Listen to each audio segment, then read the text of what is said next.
uoga.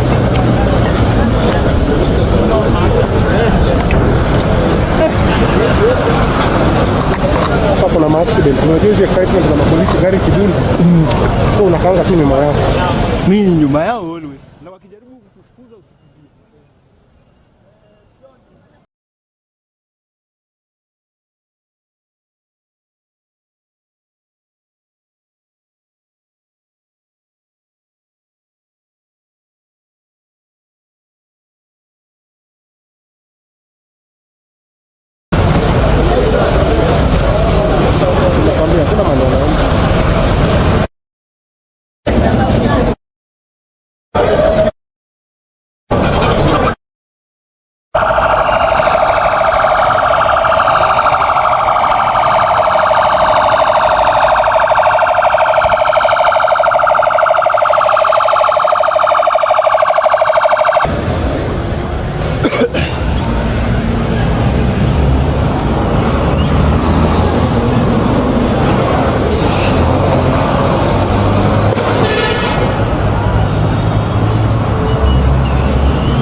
Kuja.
Hiyo ni yenye umetutumia.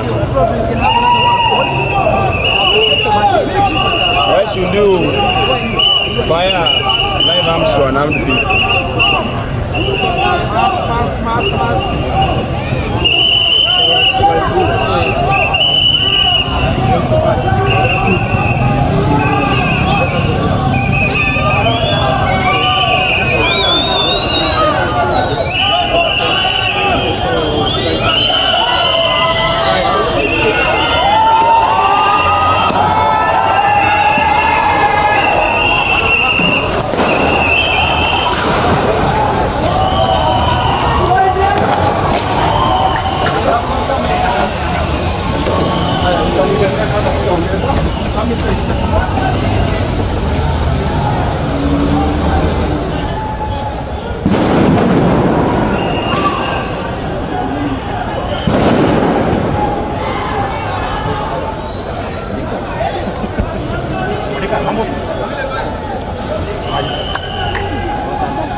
generations.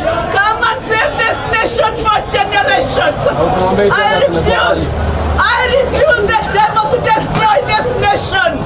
I command the power of God to reach the root and his followers and pull every stronghold of the devil. This nation is God's gift to Kenyans. Kenyan generations. Kenyan generations. Fear not. Fear not. Let me read for you a scripture. Are they coming here? No. Okay. So I can read. Hallelujah.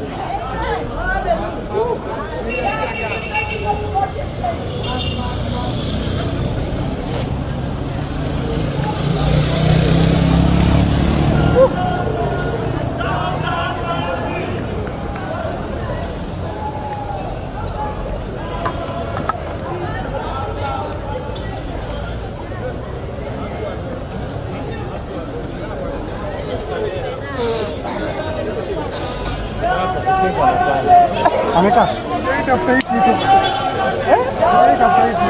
Za shida. Niko nayo. Mambo.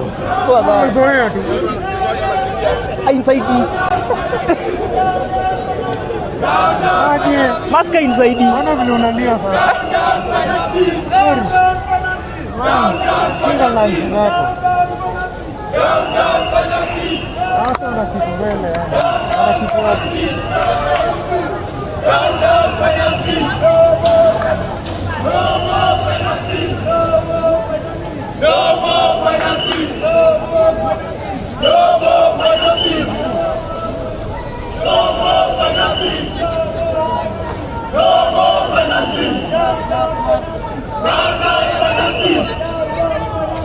Unaweza kata.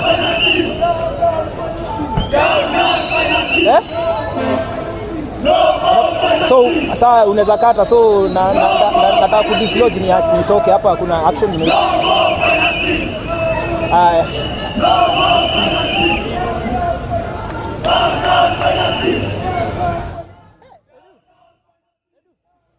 Kuna sanse. Nimelipukia kwa mkono. Zimeenda. Zote mbili.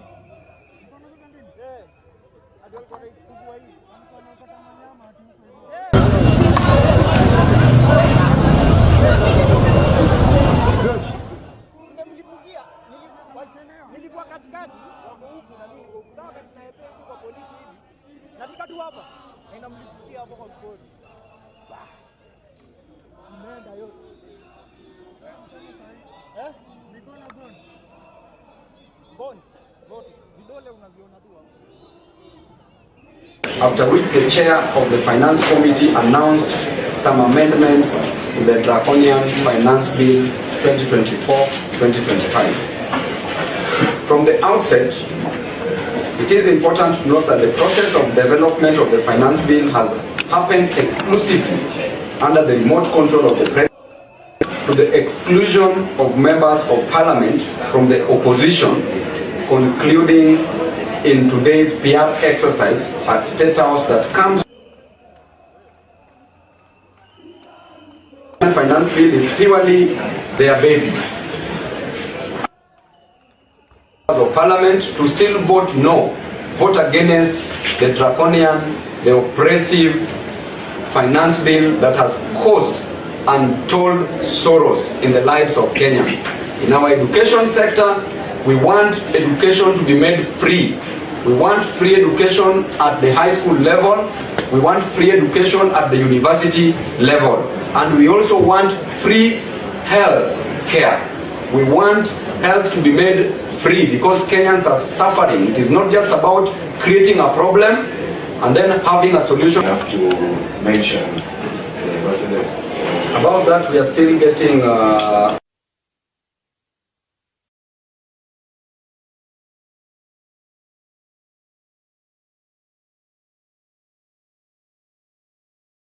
after which the chair of the Finance Committee announced some amendments to the Draconian Finance Bill 2024-2025. From the outset, it is important to note that the process of development of the Finance Bill has happened exclusively under the remote control of the President, to the exclusion of members of parliament from the opposition, concluding in today's PR exercise at State House that comes finance bill is purely their baby. I wish to take this opportunity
hiyo ni yenye umetutumia.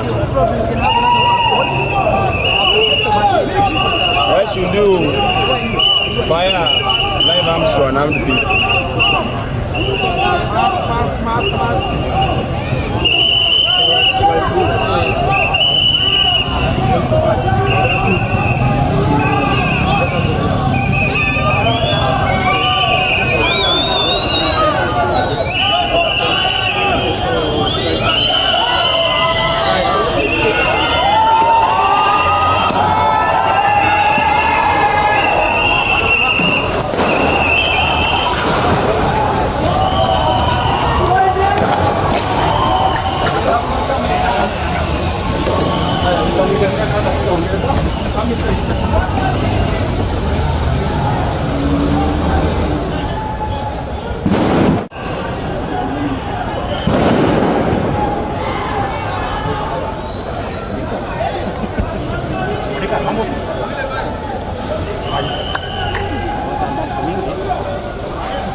nation for generations.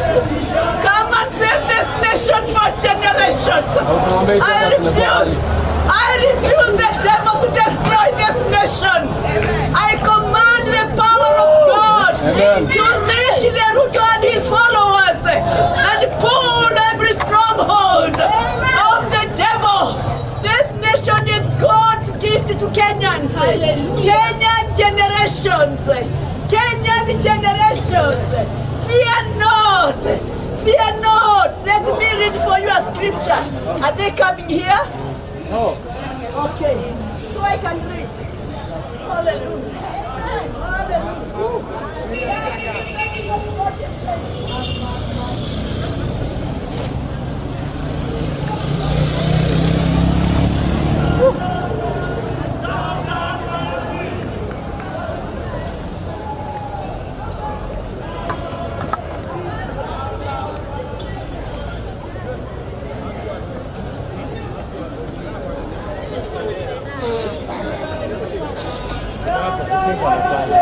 Ameka. Za shida. Niko nayo. Mambo. Zoea tu. Inside. Maska inside. Ona vile unalia sasa. Kinga na nchi yako. Sasa una kitu mbele yani. Ana kitu wapi?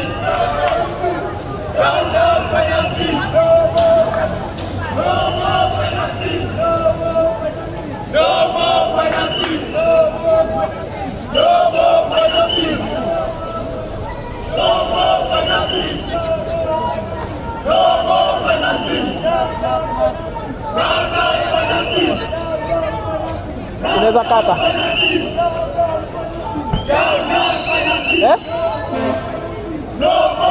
So sasa unaweza kata, so nataka kudislodge nitoke hapa, kuna action imeisha.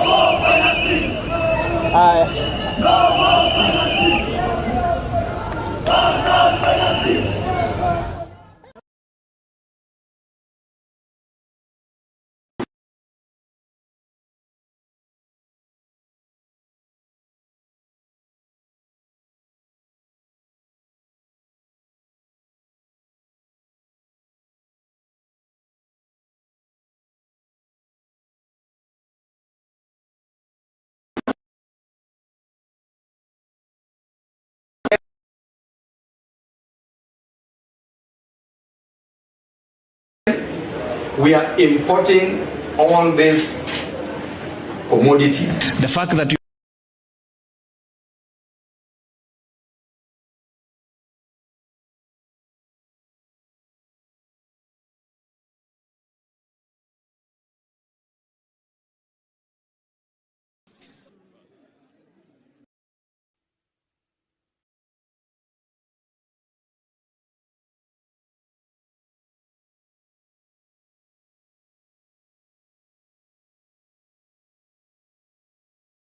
of 20.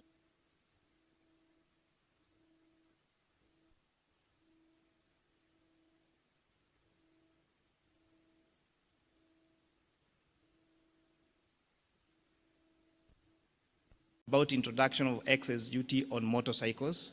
Again,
it's in fact it's SAR.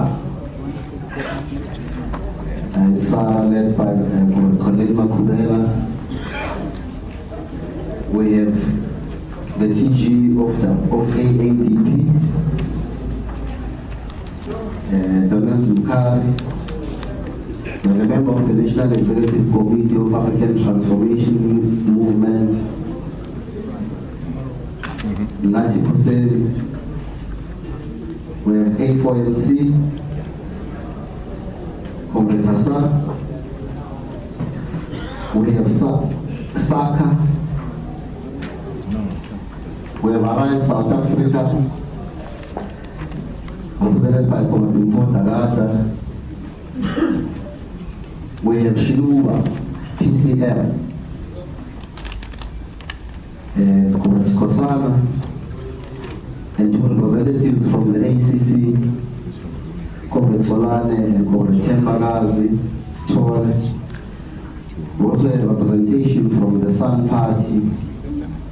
And lastly, the president of ACT, Comrade Isma Khashu. Then we have, still on the far right, representatives from the National Negotiation Team, Comrade Dr. Babashe. We have Comrade Skosana Tsebo. We have the representation of the youth league of Umkhonto weSizwe, the leadership of the Umkhonto weSizwe Women's League led by Comrade Shelley Brown. We have the national chairperson of Umkhonto weSizwe Party, Comrade Junior Mkojo. We have the Secretary General of Umkhonto weSizwe, Comrade Arthur Zwane. We have members of the National Leadership Corps seated here as well, and the spokesperson, Comrade Samuel. The legal representation of Umkhonto weSizwe led by Comrade Dali Mpofu. And lastly, comrades, of course, there are other members of the National Leadership Corps who are seated amongst yourselves. But lastly, the delegation is led by His Excellency the President of Umkhonto weSizwe Party, Comrade President Jacob Delegation.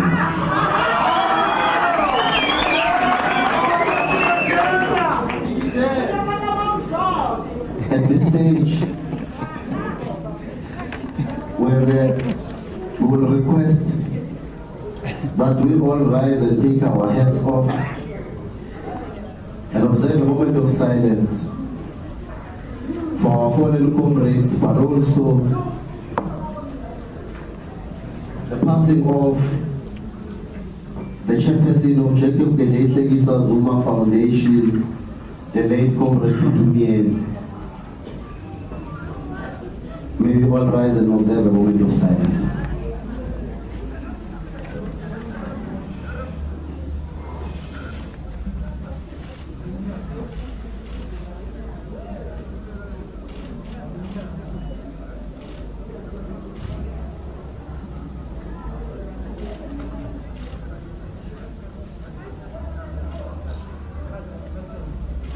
Thank you very much. May his soul rest in peace. Moving on, and we have Kamula to come with your mother and do the reading of today's address.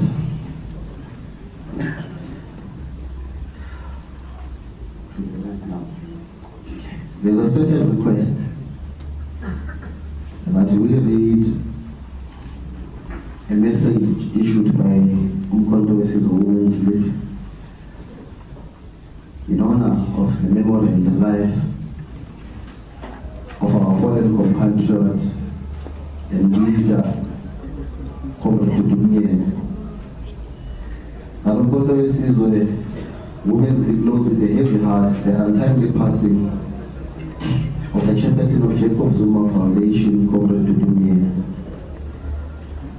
extend our sincere condolences to the family, friends, and colleagues during this difficult time.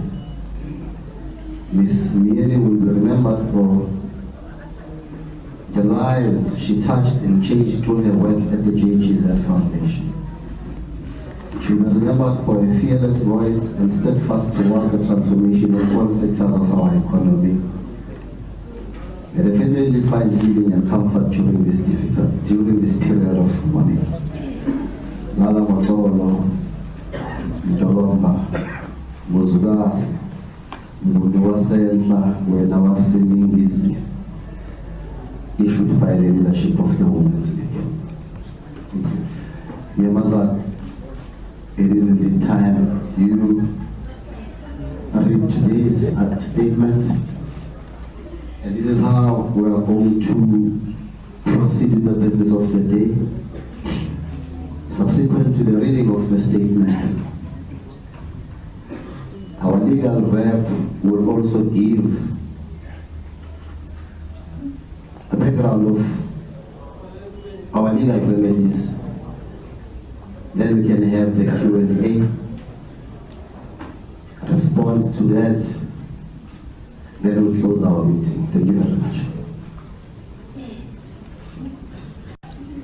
I think we're going to need that other one.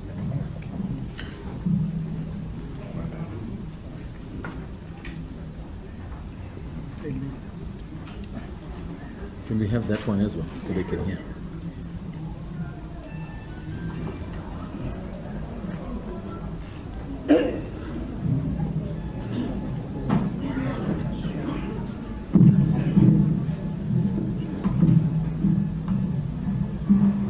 Am I audible? Can you all hear me? Yeah. Okay, good. Comrade President Jacob Gedlehlekile Mhlanganyelwa Zuma, our Commander-in-Chief, has requested that I read this address and make sure that we meet all the needs based on the noise that's been made. This is a public address to the nation by the President on the 2024 elections and the current political situation in South Africa. It reads the following. Fellow South Africans, it is not by coincidence that I address you today on June 16, 2024, on the 48th commemoration of the June 16 massacre, when young children stood up to the enemy and said, enough is enough. Today, we say the same. You will also remember that I last addressed the nation exactly 6 months ago, on 16 December 2023, in Soweto, where I gave 7 reasons why I had come to the difficult decision that I would campaign and vote for Mkhonto Wesizwe and not for the sellout ANC of Ramaphosa. I called for the unity of the left and all progressive forces. On 16 December 2023, I said, open quote, I call on all South Africans to join me in taking this important step and vote for MK Party and any other progressive parties which seek total liberation and the return of our land to its rightful owners, the African people. The task ahead requires young and old leaders alike to pull in the same direction. No single organization can pull us all out of this present crisis.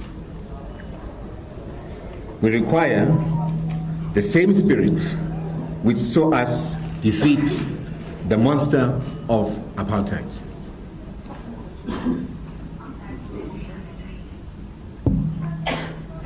I later indeed campaigned on the ticket of asking patriotic and freedom-loving South Africans to follow my lead and vote for Mkhonto Wesizwe and other progressive parties in the 2024 elections.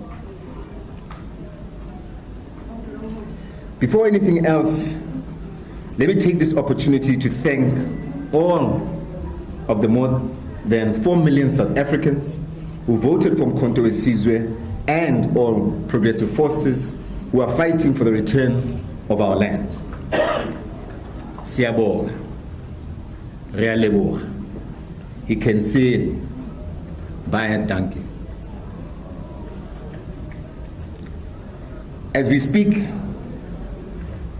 the newly formed Progressive Caucus of Parties commands close to 30% of the seats in the National Assembly. We strongly believe that if it was not for the massive electoral fraud and other irregularities committed while the IEC was watching, that number would be far higher and perhaps in the majority. But even after the daylight robbery, to achieve almost 30% in the National Assembly puts us in a very strong position to fight on for the total economic liberation of Black and African people. It has never happened in a democratic South Africa that there is a united opposition commanding more than 100 seats in the National Assembly. In a situation where there is no single party with more than 40% of the vote, we must applaud the people of South Africa for making history.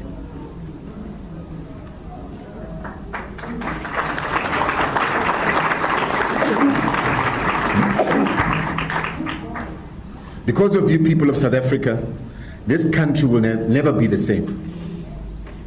True freedom is around the corner. The return of the land has been delayed by those who robbed us of our votes and are now working with those who took our land using violence. It is also the first time that a progressive formation such as Mkhonto Wesizwe, alongside its progressive caucus partners, will be the official opposition. On December 16, 2023, I stated that we had started an initiative with several progressive parties aimed at creating a united patriotic front. For various reasons, that project was delayed until after the elections. I am therefore glad to announce not that only will Mkhonto Wesizwe form part of the Progressive Caucus, but we will soon also be announcing the formation and a program of that patriotic front of progressive forces who are both inside and outside of Parliament. While the Progressive Caucus must carry out the struggle inside Parliament, the Patriotic Front must also do so outside of Parliament and amongst other progressive organs of civil society who subscribe to the return of the land and the dignity of the African people. Our message to the heroes of June 16 is: the centuries-old struggle for the return of our land will take a new shape starting today, 16 June 2024. This united effort is necessary because the 2024 election has also resulted in the consolidation of right-wing and reactionary forces who are opposed to economic freedom, racial economic transformation, racial equality, and land repossession, led by the ANC of Ramaphosa and the Democratic Alliance, which is the replacement of the racist National Party of Hendrik Verwoerd, B.J. Foster, P.W. Botha, and F.W. de Klerk.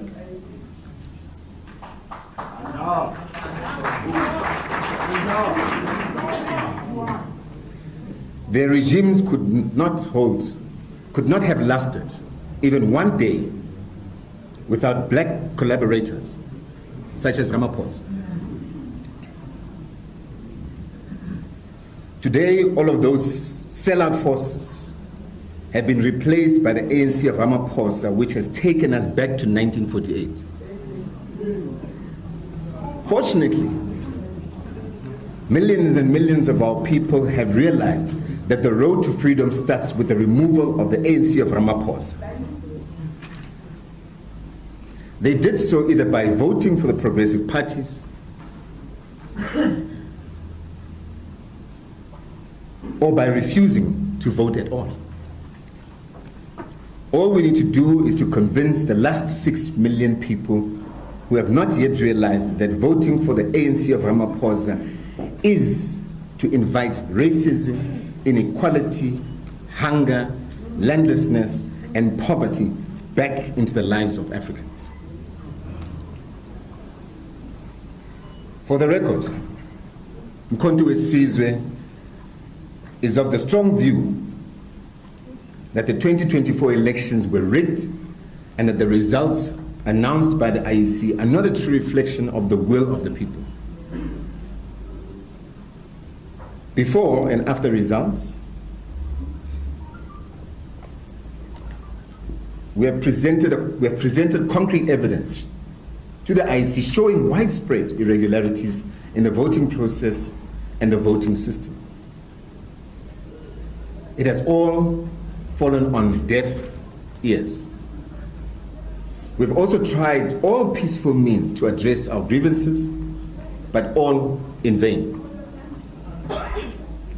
We have even approached the highest court in the land, but it rejected our pleas without even giving us a hearing and relying on technicalities while the democracy itself is being destroyed. As another form of peaceful protest, we have also voiced our dissatisfaction by boycotting the first sitting of the National Assembly last Friday. All these are constitutionally allowed methods of peaceful protest. We shall not tire from using peaceful means because we do not believe in resolving problems through violence despite the fake narrative of our enemies. We call on all our supporters to be patient, even in the face of the most serious provocation by the institutions of democracy, which are supposed to be independent and unbiased. The most frustrating treatment was when 26 political parties lodged almost 600 objections, which were publicly addressed in the evening of Saturday, the 1st of June 2024, at the IEC Results Center. Literally within minutes of making our cries for fairness and asking the IEC to delay the declaration of the results until our objections were addressed, the chairperson of the IEC told the media and the country that the IEC was going ahead to announce the results as planned and as if nothing had happened. This was despite the fact that the law allowed the IEC another 4 days to attend to our issues. It is therefore our strong view that the premature declaration of the results was totally illegal. The only reason given by the IEC for rushing was to please the markets. It is the people who voted and not the markets. The constitutional mandate of the IEC is to serve the voting public and not the markets. We took this issue to the Constitutional Court for its attention, but to add insult to injury, the Constitutional Court missed the whole point and failed to address the key issue of illegal declaration of results. Instead, the Constitutional Court concerned itself with the evidence of irregularities. But that was not the issue we brought to them. The that issue belongs to the Electoral Court. It is irrelevant whether our objections were valid or invalid. The issue is that the IEC was not entitled to brush us aside and to proceed without rushing the declaration of those results before looking into the allegations made on behalf of millions of South Africans, the voters. The court failed to address this matter. We also complained that the boycott would result in a National Assembly not reaching the minimum number of 350 members, as referred to in the Constitution. That issue was also not addressed. Surprisingly, the Constitutional Court said the matter was not urgent and the court did not have jurisdiction. That means we should have gone to another court, even though the first sitting of Parliament was only a few days away. It simply does not make sense at all to deal with such serious issues by resorting to pure technicalities. That is the same court which was prepared to give urgent and direct access to Judge Zondo to bypass the criminal courts and to sentence me to go to prison without a trial.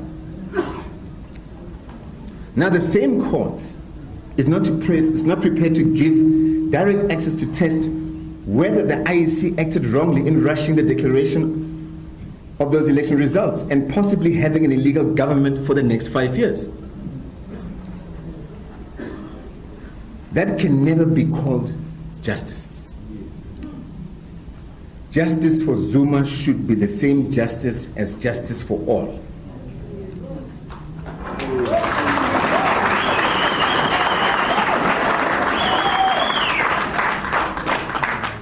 It is also not good enough to be called a democracy.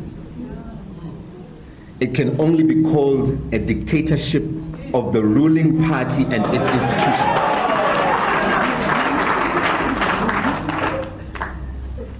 In recent times, the highest courts of Zimbabwe, Kenya, Malawi, and even the USA have listened to election challenges because they respect democracy and fairness. They did not use escape routes or technicalities such as urgency or jurisdiction. To do so is a disgrace and a violation of human rights.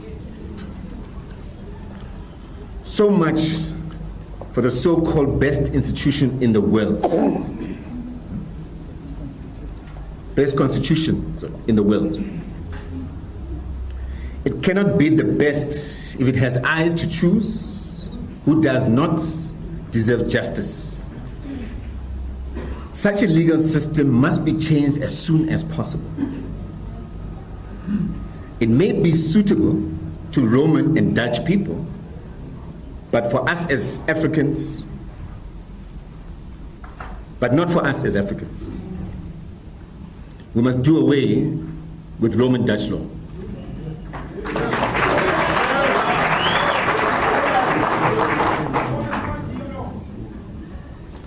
We shall not be discouraged, but will continue to fight on. We have instructed our legal team to take any steps possible both inside of South Africa and internationally to ensure that justice is done.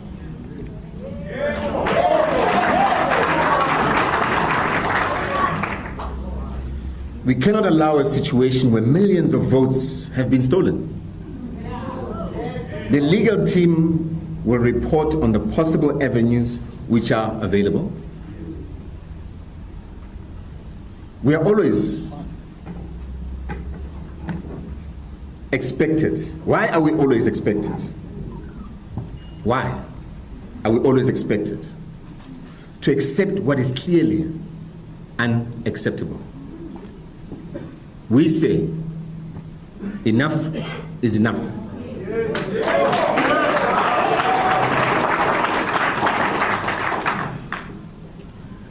In the end, justice will prevail.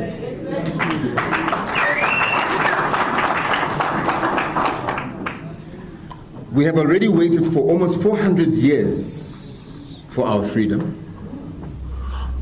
and we're almost there.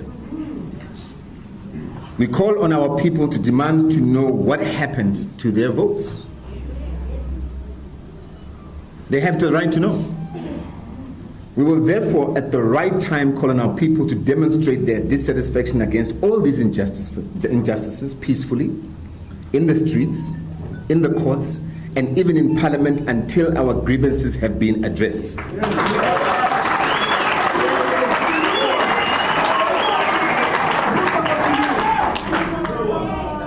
We have now launched a new electoral court challenge and given that court the evidence we have collected. We shall also participate in the case lodged by the ATM in the electoral court. We shall leave no stone unturned.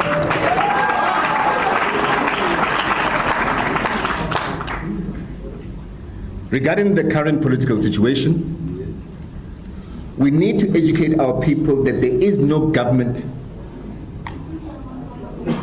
We need to educate our people that there is no government of national unity in South Africa.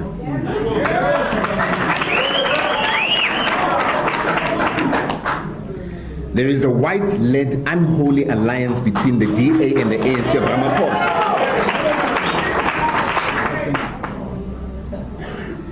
It is sponsored by big business. It is for the benefit of the markets and not the people. It must be crushed before it finds its feet.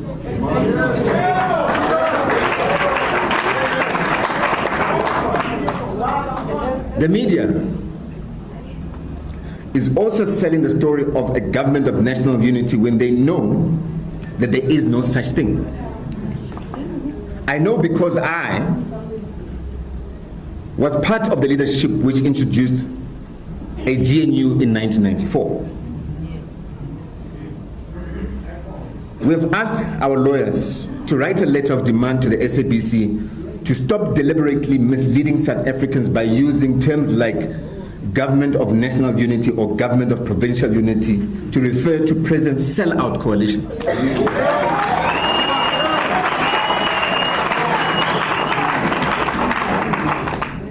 This is nothing but a return of apartheid and colonialism.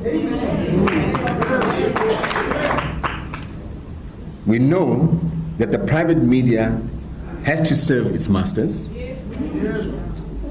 but the SABC belongs to us. It has no right to feed our people with lies and to pursue narrow agendas at our expense. We shall seek an urgent meeting with the SABC board and management to raise this issue and, if necessary, educate them on the correct political terms which are appropriate. If they do not listen to the people, then the people will march to SABC to demand the truth. There is a government, if there is a government of national unity, why is its founding documents only signed by Mbalula and Helen Zille?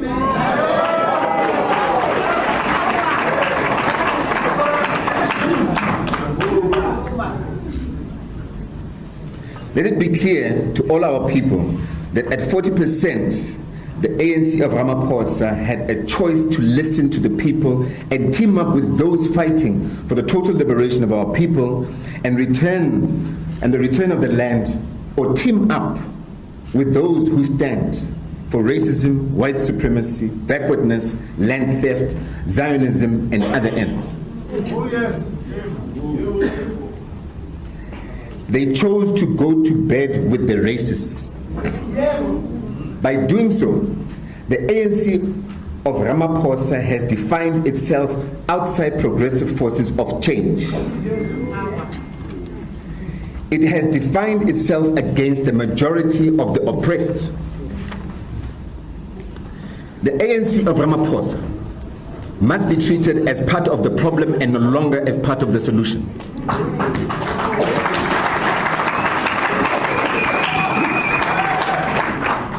However, the door is always open for the real ANC to be welcomed back in the progressive fold.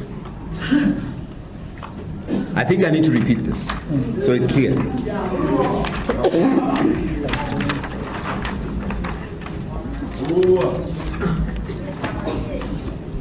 I state, by doing so, the ANC of Ramaphosa has defined itself outside of the progressive forces of change. It has also defined itself against the majority of the oppressed. The ANC of Ramaphosa must be treated as part of the problem and no longer part of the solution.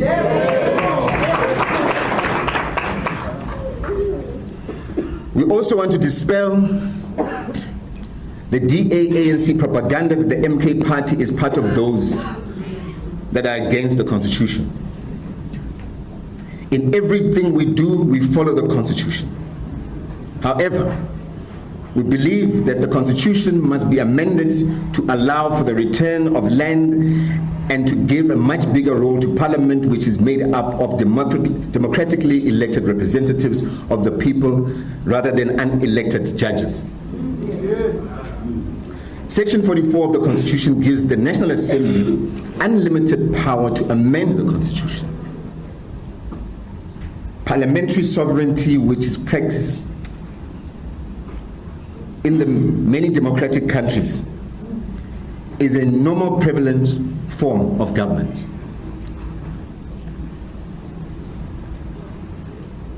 I promise to address the nation soon after meeting the leaders of the progressive forces, when we shall deliver a detailed battle plan for the next few months or years until we finally win back our country from the enemies of progress and economic.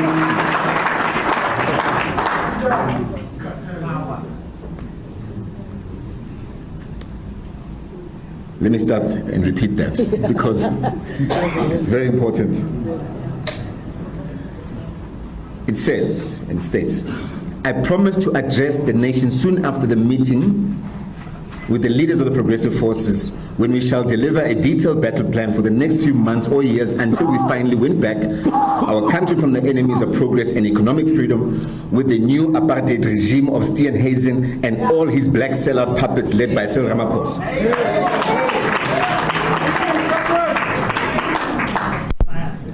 Unity in action is the simple clarion call. We can no longer afford to be divided when the enemy is uniting against the people. For that reason, we wish to announce that after taking legal advice, Umkhonto weSizwe will soon occupy its seat in the National Assembly.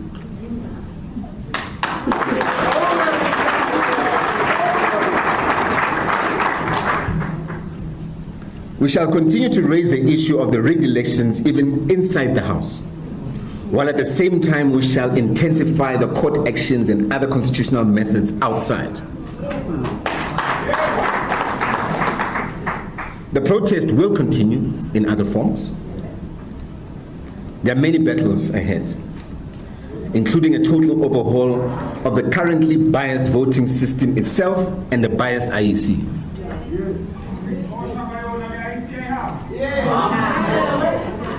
Together with the Progressive Caucus and the people, we must fight the sellout deal of the DA and their puppet Ramaphosa by any means necessary and within the law. There is no time to rest.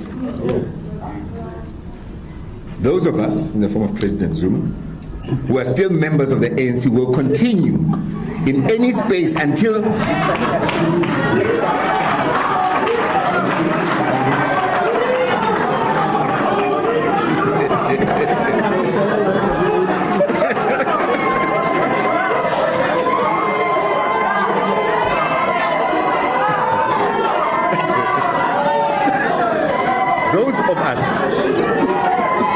those of us,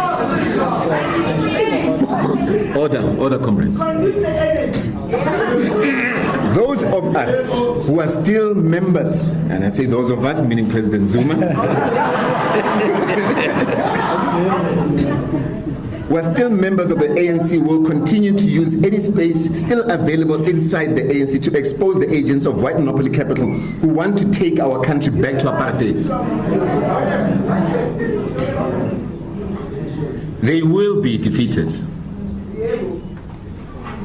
But if they push us outside, we must find other political homes to continue the struggle for liberation. As founders of Umkhonto weSizwe said on 16 December 1961, there comes a time in the life of any nation where there remains only two choices: to either submit or fight.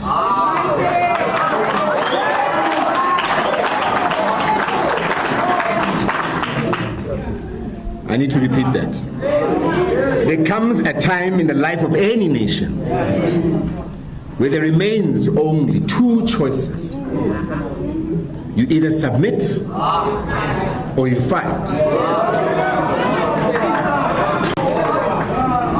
That time has now come to South Africa, and that time is now. We shall not submit, and we have no choice but to hit back by all means within our power in defense of our future and our freedom. I thank you.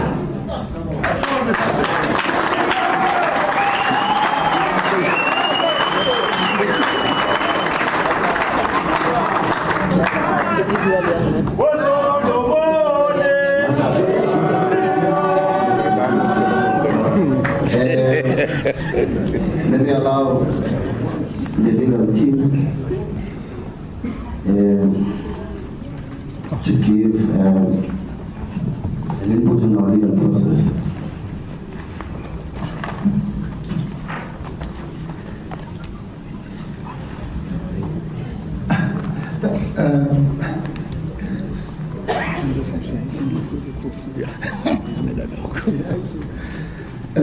Thank you very much, Comrade Muzi and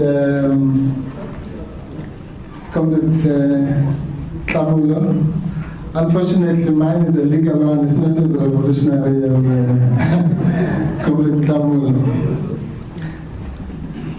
I've been asked by the President to just give a brief outline, because we've had so many cases. There's been a multiplicity of cases in such a short space of time that some people are confused as to where we are, which cases are still happening, and so on. And I was therefore asked to give some perspective and context. And as I say, my part will be quite short before I hand over to the political people. I'm just a lawyer. I don't know anything about politics.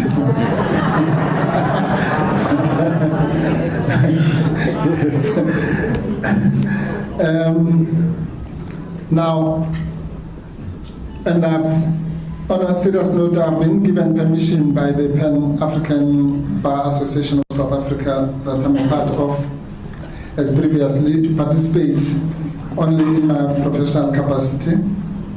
So if you want to hear my political views, and I do have plenty of them sometimes, you'll have to go call me some other time.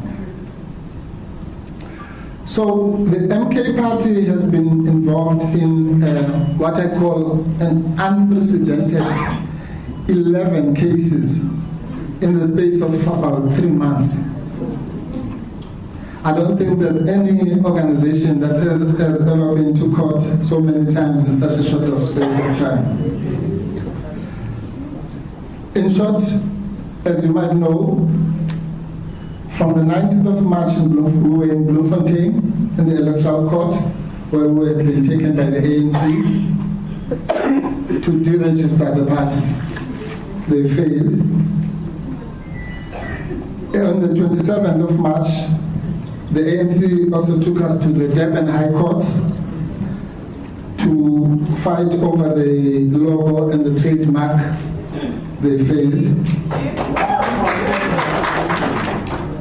On the 9th of April, the IEC took us to the electoral court in the electoral court which was sitting in Johannesburg. And that was because the electoral court had taken a decision, as you might remember, to exclude the former president, and we had appealed against that decision. The electoral court found in favor of Mkhonto Sizwe and former President Zuma, and then they appealed to the Constitutional Court, where we brought a case for the recusal of the judges there, which they dismissed. And then on the same date, the 10th of May, there was the IEC appeal, which was upheld. Then, a few days after that, there was a case in the electoral court where the IEC sought to remove Mr. Visvin Reddy and Bongosi Kanyile from the list on the basis that they had made certain statements. Then thereafter, of course, there were the two cases, one in the electoral court and the other one in the Western Cape High Court, brought by Mr. Chabulani Kumar, who went to the electoral court and basically brought the same case in the Western Cape High Court, both of which were unsuccessful.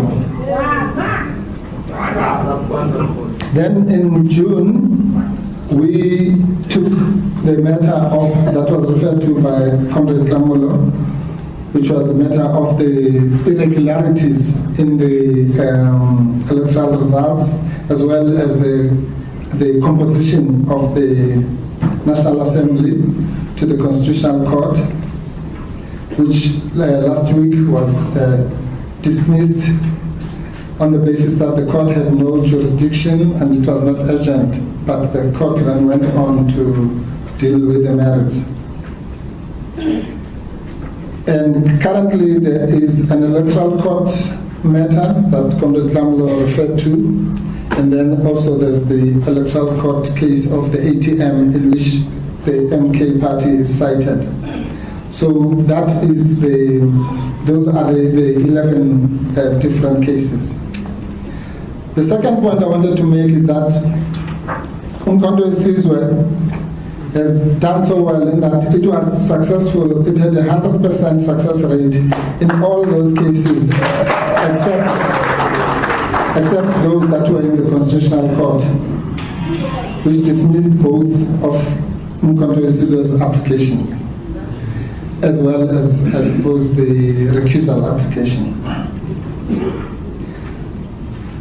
The third point that I want to make, which is my final point, is that we, as the legal team, we are awaiting the judgment in the Bongosi Kanyile Visvin Reddy matter from the Electoral Court. We are also awaiting hearing dates in the new application, and in the two applications that were launched this weekend, one by Mkhonto Sizwe, the other one by the ATM. And as far as the Constitutional Court cases, and the President asked me to emphasize this, we have been asked as the legal team to look at ways to pursue those matters further, both locally and, if need be, internationally.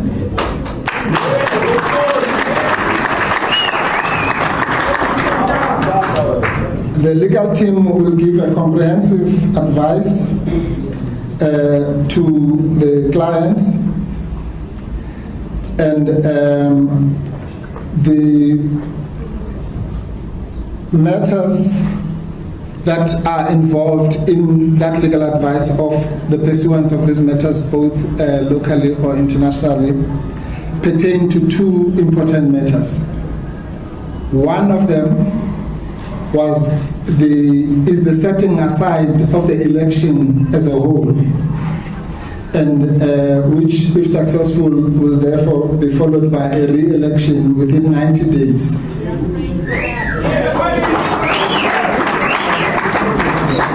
The second matter pertains to the removal from the list or from the membership of the National Assembly of former President Zuma, which we believe that was not done in accordance with international norms, particularly because in that particular case, as you know, those who followed it, the Constitutional Court made findings, including one of the findings was that a remission of sentence does not reduce a sentence, and that the IEC is entitled to administer the membership of the National Assembly. And it is a strong feeling of the clients that both of those matters or those kinds of findings are in violation not only of our Constitution but also of international human rights instruments. And therefore, thank you. And therefore, those are the matters that will be pursued further. So, if the media has been writing all sorts of things about these matters, some of them completely off the mark. So we just thought we should make those remarks. For example, the issue that was raised by Comrade Tlamulo about the matter that was raised in the Constitutional Court. Even today in the Sunday Times, there's a long article, I think by friend Erupt, about how there was no evidence and this and the other. And this has been clarified 100 times, that case was not about the evidence. That case was about the premature declaration of the results by the IEC, number one. And secondly, it was also about the quorum, the issue of the composition of the National Assembly. And I just want, before I hand back, want to say that the problem, I think, sometimes is that the people who comment on these things are just lazy to read. And if one person makes a mistake in the media, then like sheep, everyone follows that mistake. And then it's just perpetuated. All these people had access to these papers, and I just want to read one paragraph, which makes it clear that they are all off a wrong tangent when they say, but where was the evidence and all that? This is what was said in those papers, very simply, at paragraph 15. Before dealing with the issue of jurisdiction, and in order to save unnecessary debate, which obviously we failed, it will be crucial to state upfront what this application is not about. Right? What the application is not about. And the word not is underlined.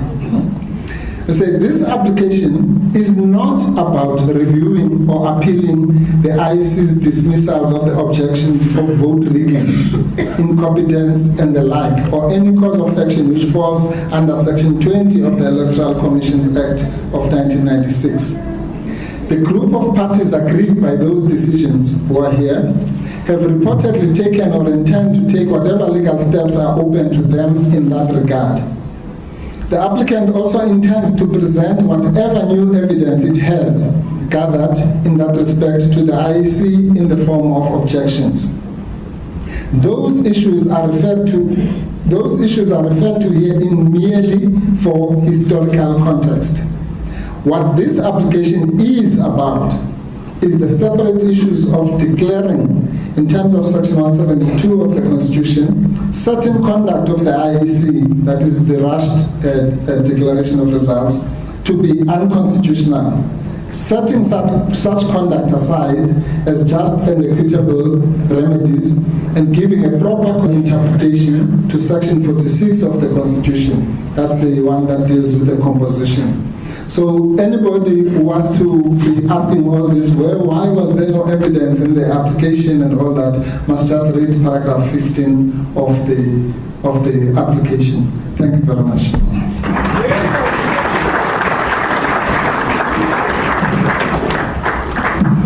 Thank you, SC. I think now we'll allow members of the progressive forces to also give a statement. Then we'll allow them their questions and we'll then respond accordingly.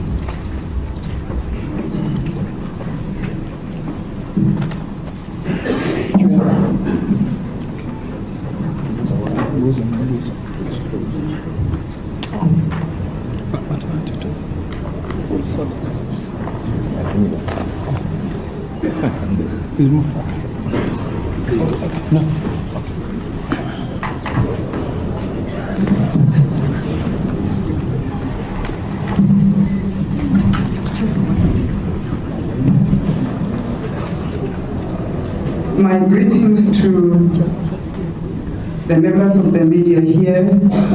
We've got our monarchy, the royal household, Bayete. We've got the ministers and the clergy, Obaba, the leadership of MK, and we greet all the leaders of the various political parties and all South Africans. Let me start by this quote from Winnie Mandela, which really builds once again on what Obaba said in his statement.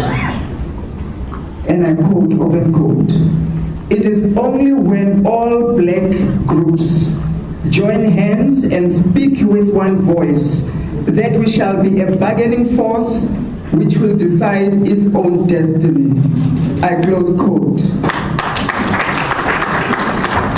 In preparing for this briefing, I was reminded of the chairperson of the TRC Commission, the late Archbishop Desmond Tutu, who once implored on Mama Winnie at the TRC to admit that whatever her intentions might have been in Soweto in the 1980s, that something went wrong.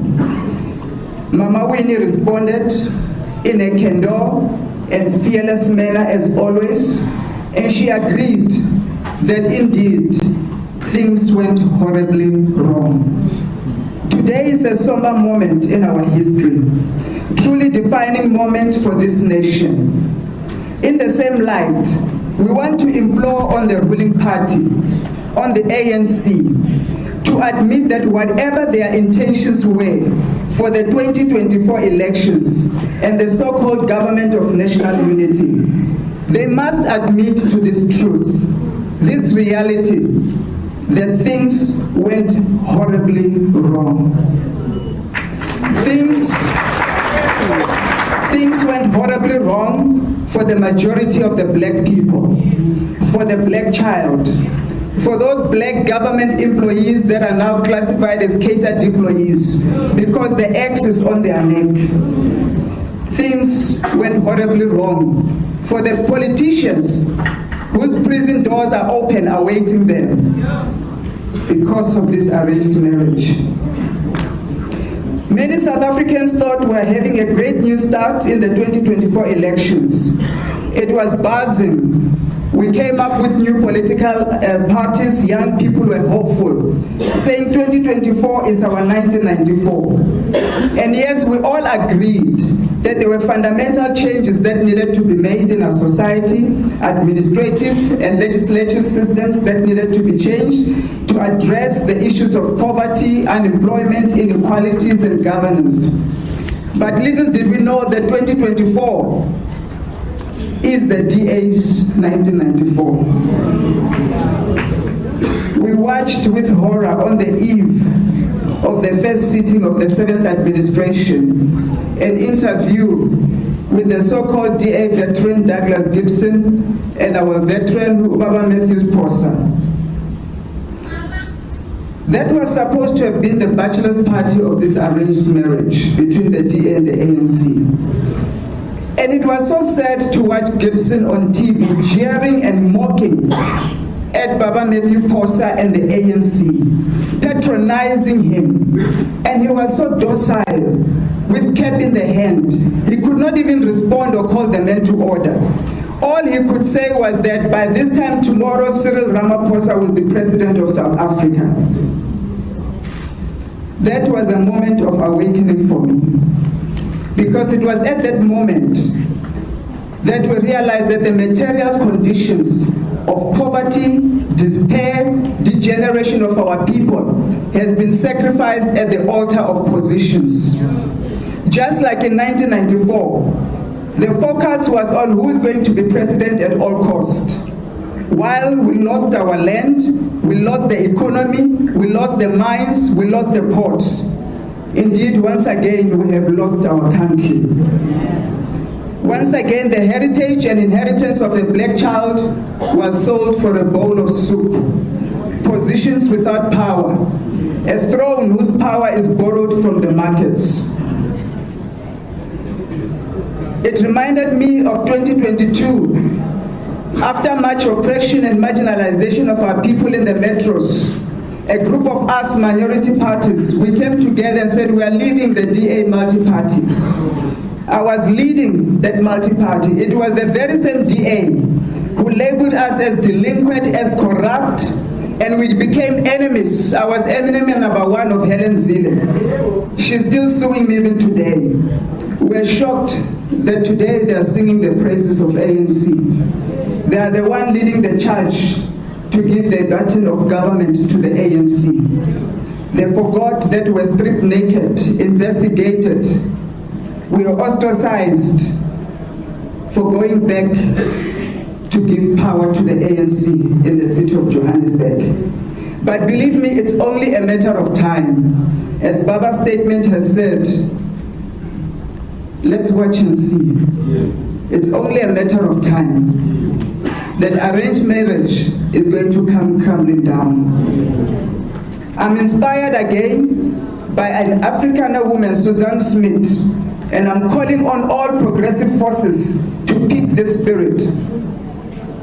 She stood against the British regime. She was the driving force behind the Great Trek. Suzanne played a leading role, and she led all the women. They were determined that they would rather walk across the Drakensberg barefooted to die in freedom, as death was dearer to them than the loss of their liberty to the British rule. So Baba, as the progressive parties, will rather stay and starve outside and die in this pursuit for our freedom than to submit to this ANC-DA regime.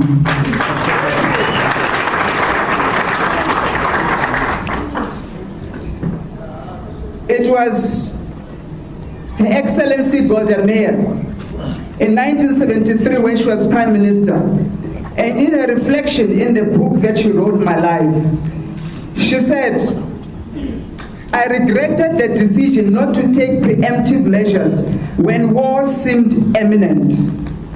Well, as political parties today, young leaders, we understand more than ever that war against the black child is imminent. And we can't fight it divided. We have decided to heed your clearance call, Baba, and unite, consolidate ourselves. We have all had our Damascus experience. The road to Damascus moment has happened to all of us 26 parties. We now know the truth. The light has come. We are now beginning to speak in one voice. What we should have done before the 29th of May, we are doing it now. So in the days to come, together with the MK and those that are inside, we are going to consolidate. We are going to regroup. Whilst we look at how do we help the disenfranchised young people out there, the youth of our nation in these next 5 years. But Ubaba has advised us that when we look at the constitutional review, it's not going to be a piecemeal approach. We are not going to look at land only. We are going to be bold. We are going to be decisive. We are going to overhaul the entire constitution. so that it aligns to this dispensation and what we are facing in our time. We will jointly fight for the entire Constitution to be reviewed, to remove every hindrance to transformation, economic emancipation of our people. We are no longer going to be debating about it. This current Constitution has not served the aspiration of our people to attain economic freedom. And as I conclude, we are going to borrow again from Mama Winnie's spirit. She was never demoralized. Her inexhaustible tenacity, her commitment to justice is going to fuel us and fire us as we approach our unwavering pursuit to set aside the decision by the IEC to declare these elections not free and not fair, because they were not. We know it's going to be a long road and the system is against us. But as the parties that are outside, we are supporting MK in the application, we're supporting ATM in the application, and given legal advice, we'll also lodge our own application. Some people are saying to us, the horse is already bolted. We know the horse is bolted. We're not stupid, we know. But listen, the horse is bolted, but there's a Red Sea awaiting the horse ahead. That Red Sea is not necessarily EFF, but there's a Red Sea, and there's only one Moses that has the rod to part that Red Sea, and is Ubaba. When they get to the Red Sea and they are stuck, they are going to call on this Moses to part this Red Sea, and we will be there to cross over with him. As I conclude, I want to encourage you and everybody, and I'm sending this message to everyone. It's only when we have liberated ourselves, in the words of Mama Winnie Ane, it's only when we have liberated ourselves can we cooperate with other groups. There's no reason now to accommodate other groups. There is no reason to accommodate any market until the majority of our people are free, they have economic levers in their hands, and a black child can have a future in this nation. Amanda. Thank you very much, Comrade Colleen Makuel. So I'll be taking hands. We only have one roving mic. Where's the other one? And when I'll be noting hands, it's one. This side.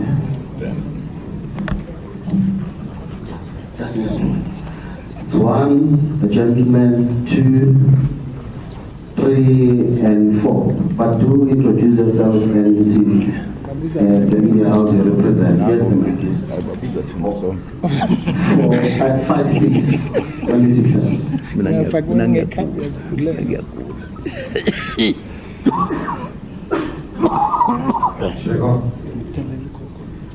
Hello, this is Jamie Mighty from the Africa Research Desk. I've got 2 questions. One is about the role of the media, and 2 is about the constitutionalism discussion.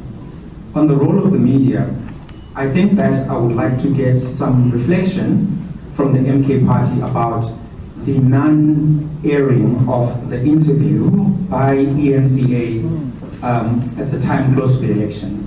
Do you believe that that had a material impact on election outcomes, considering that other interviews were aired? For example, the Thabo Mbeki interview on Power FM, when the reason for not airing the interview was that it was within 48 hours of the election.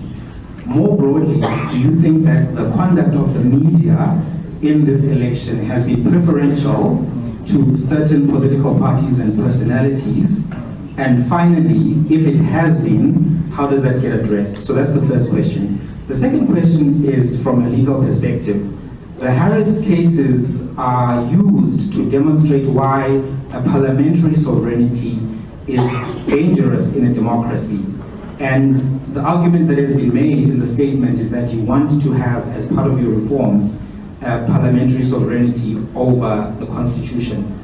Can you respond to how the abuse of a system like that could be curtailed, because the reason why it was not chosen was to prevent a parliament from doing whatever it likes if it has the votes. And I think when the criticism is raised about anti-constitutionalism, it is based on the fact that you are pursuing this particular model, not particularly that you want to make amendments. Thank you. Number 2.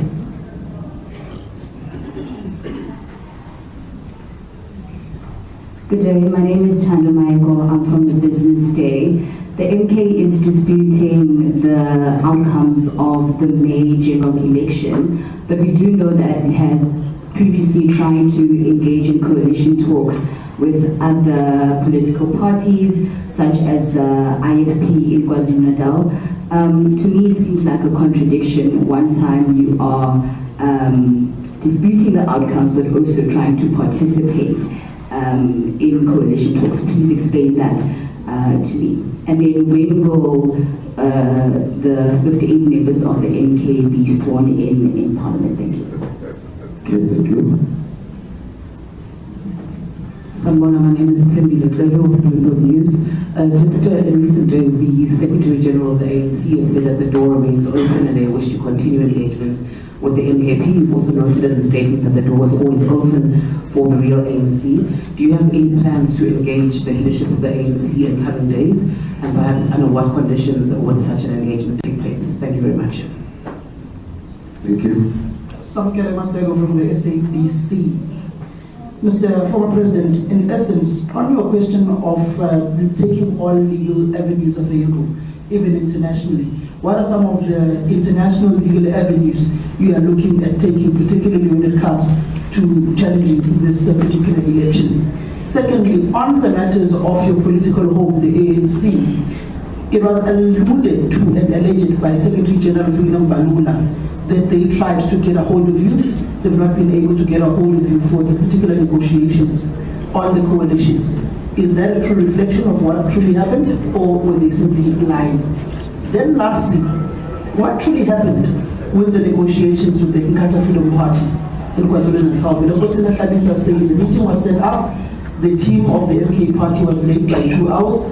Subsequently to that, Mpule waited for another 2 hours, and the team never pitched. What is the true reflection on that particular avenue? Then lastly, on the issues pertaining to the progressive bloc, what will be the nature and form of the discussions of this new opposition that is there within the country? We've seen the economic freedom fighters, Julius Malema, saying that they're willing to work with the MK party, and they wanted you as the MK party to lead the province of KwaZulu-Natal on the virtue that you are the biggest party within that legislature. Thank you. Thank you very much. And there are 2 hands. Good evening. Alpha Ramushwana here from Eyewitness News and Radio 702. My colleague has covered some of my questions, but I also really want to know, when it comes to KZN particularly, you had an opportunity to govern with other parties in KwaZulu-Natal. And again, we did hear that you ignored some of the parties who are willing to negotiate with the MK party. And you speak about a DA and ANC coalition which you are opposed to. Why did you allow this DA-ANC coalition to lead KZN when you could have taken the stand and governed the province with other political parties? Thank you. And the last one? Salalu Mukhidir here from Salam Media. We just heard from General Fani Masemona. He's the national chairperson of SAMS, that they've deployed additional public order police in the KZN. This is based on intelligence gathered that there are threats of post-election violence. As a political party that did particularly well in the KZN, what's your response to this? Thank you. Let's give to the team to respond. Give to the family, tell us. We'll respond to the JJ.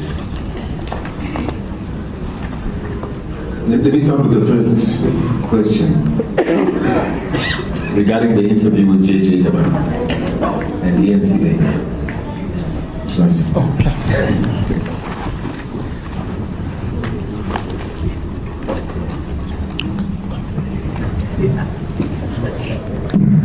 Let me unpack what transpired there. JJ Tabane requested for an interview with President Zuma, and he's been requesting an interview for the longest time, as is the case with many of you. He was then granted an opportunity in the form of his show for the ENCA, and he came through with his team to Ngandla, off the back of the invite, where we had given him an opportunity to engage with President Zuma in a marathon interview that took 2 hours. We started from around midnight until 2 a.m. We never in any way held back on any questions. We never told him what questions to ask. He engaged President Zuma openly.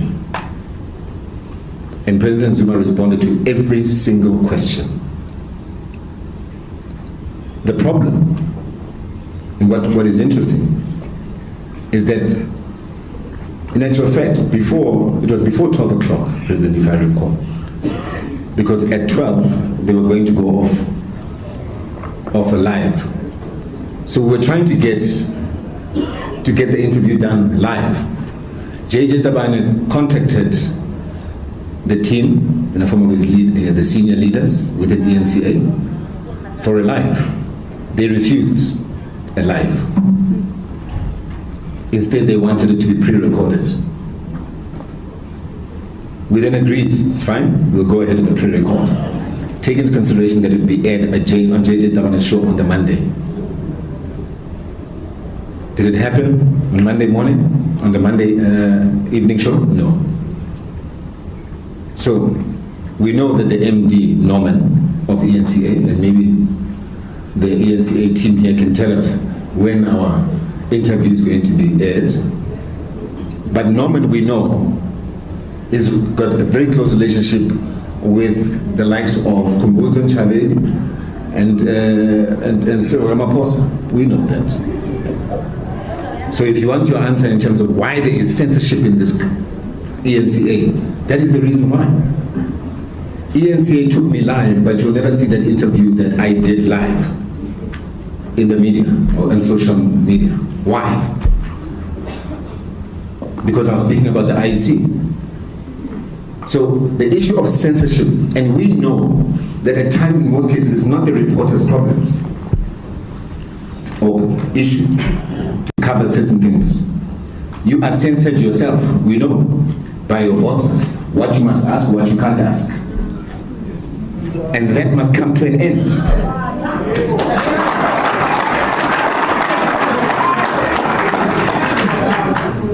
So, do we believe that it had a material impact? Absolutely. It did have an impact on the elections. There's no doubt. What were they hiding? And by the way, in that interview, President Zuma says things he has never said in public. So we need to demand that that interview is played in its totality. And one thing we have learned is to bring our own camera. That's that. Okay. Thank you, Colin Moses. Oh, that's it.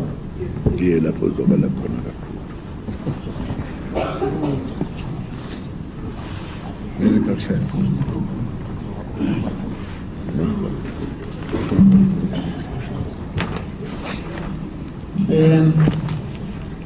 Greetings to everyone. Can I put it here?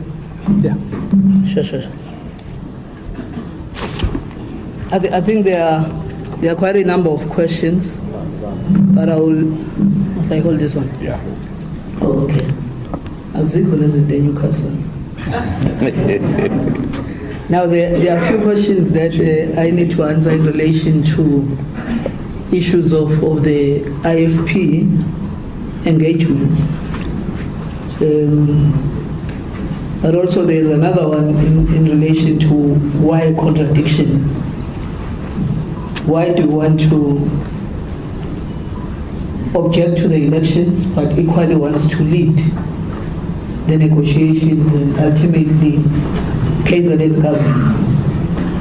Firstly, let's clarify that the The people of KwaZulu-Natal gave us 45%, which makes us the majority party in terms of seats and percentage.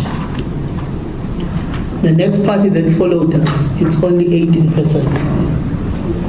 And after them, which is the IFP, after them it's the ANC with 16%. So when we sat down as leadership, we felt we have responsibility to respond to those who have had confidence to us as Umkhonto wesizwe, that whilst we pursue the legal challenge on the elections itself, but we can't leave the space open because we owe it to those people who voted us. That's the first one. So it was a response to those who voted us, and we're very thankful for that. And the second one is to correct this misrepresentation of facts by the IFP. I think there is a narrative that has been drawn as if we abdicated the responsibility of first forming the government of KZN. But let's first clarify the fact that it is the ANC that said because it has 40% national, it was a responsibility of forming government, and therefore is inviting everybody to form government at a national level. In terms of their own assertion and policy position, it's logical that they should have allowed us to do the same thing in KZN. Now, we felt that their underhand dealing is a symbolic of their own, behavior, if you may, of unprincipled ANC of Ramaphosa. Because they should have been active enough to say, if this is our stance national, obviously in the province, MK should have led the process of forming government. I think President Julius Malema has been emphatic on this point, which makes a complete sense. But we then took an initiative of talking to different political parties. We started with the IFP. After we picked up an information that the ANC in KZN was engaging with all other parties, we wrote a formal letter to the IFP requesting a meeting with them. They never responded in writing, by the way. They responded by a telephone call and a WhatsApp message, agreeing to the meeting that we requested to have. But because we were delayed into the meeting was supposed to have started at 5, we requested it to start at 6. On the basis of that, they cancelled the meeting. Not waited for us, they cancelled. So it begs the question as to how much time allocation did they have for Umkhonto wesizwe. So literally it meant 1 hour. Now we gave them 2 hours before the actual meeting time, because we requested at 3 to shift the time from 5 to 6. So there was 2 hours in between. So it's not true that they waited for us, because they then sent a message requesting that we meet the following day at 4. And we confirmed the meeting at 4. The next thing, our national negotiating team told us that they were already in Johannesburg for the engagement on the government of national unity. So whatever that they have said is not true.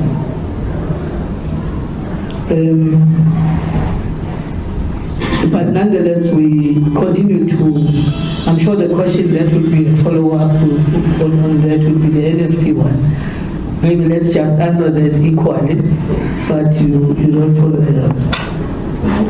I think we'll need to say, as part of the process, we engaged with the NFP. Again, we wrote them a formal letter requesting a meeting. The meeting was in twofold. We organized a meeting between the two presidents, President Zuma and President Barnes of the NFP.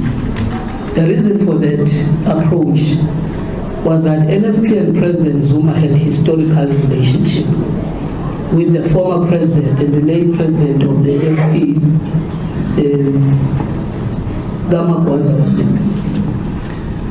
All of you will remember that when President Zuma was still the President of the Republic, he appointed Kamakwaza Senior as the Deputy Minister. And you will know that even when she was very sick, and President Zuma was pressured to remove her as Deputy Minister, President Zuma did not do that on humanitarian grounds, but also because there was an understanding that President Zuma was requested by the late president of NFP to help them grow their own party. So it's very important that there was a historical context, hence the meeting of the two presidents. Unfortunately, we engaged with the delegation from the NFP without getting into details. And unfortunately, you know, they decided to work with other people. But in terms of the process in KZN, we have raised our dissatisfaction. I'm sure those that have seen social media videos, that again the IEC that was running the election allowed the plain rigging, point blank of the election in that legislature. Members of that legislature were actually voting in plain sight of the two people that were supposed to monitor as to how were they voting. We can share the videos to the members of the media, but it's also on our Mkondowensi's or Facebook page and many other socials there and there. Yes, thank you. Thank you. I think we will continue the legal questions.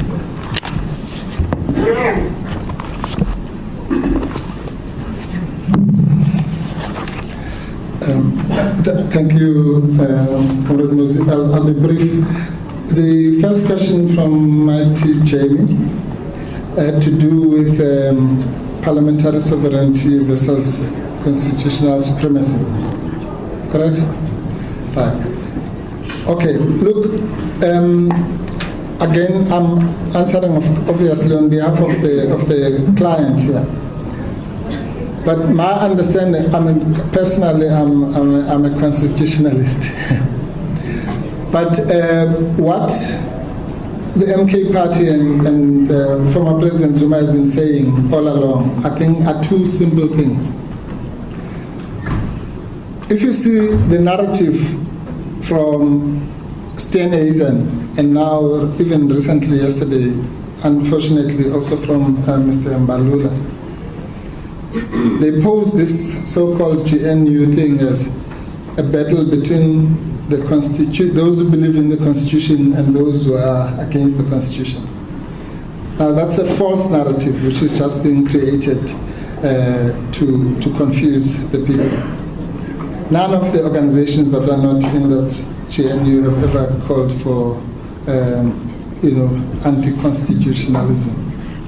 So how I understand the argument is twofold.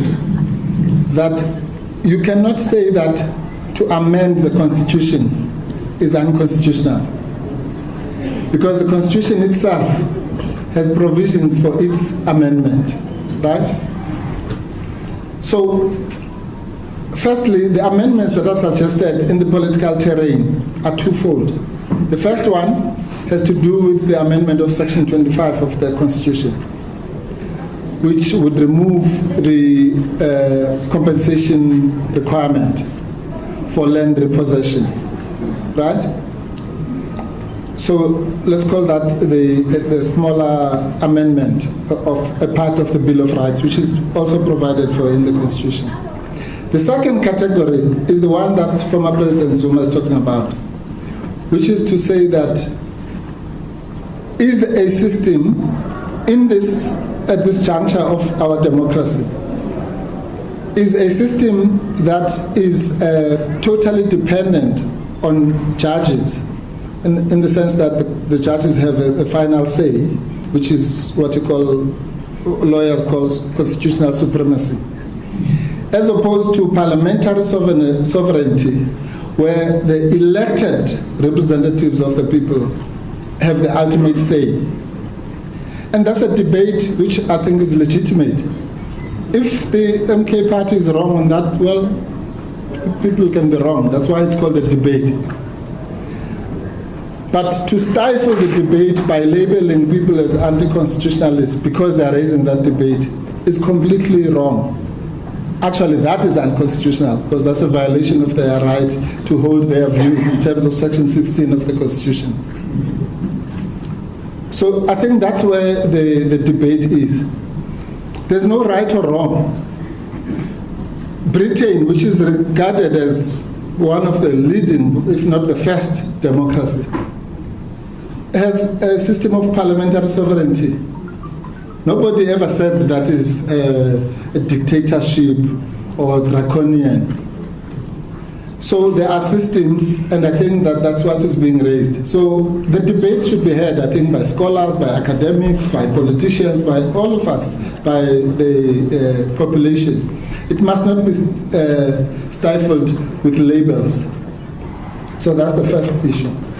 The second issue that was asked was about international, what are the international legal steps that the MK party is talking about?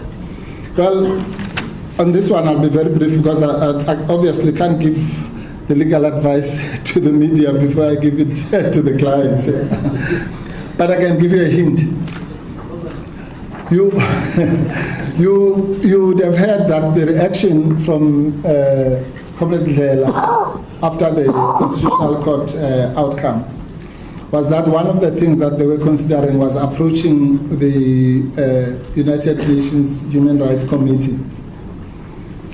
Now that committee, the reason why he referred to it is because that committee has actually, just by coincidence, dealt with a similar case, which those who were in the Constitutional Court, you'll remember, we cited in court.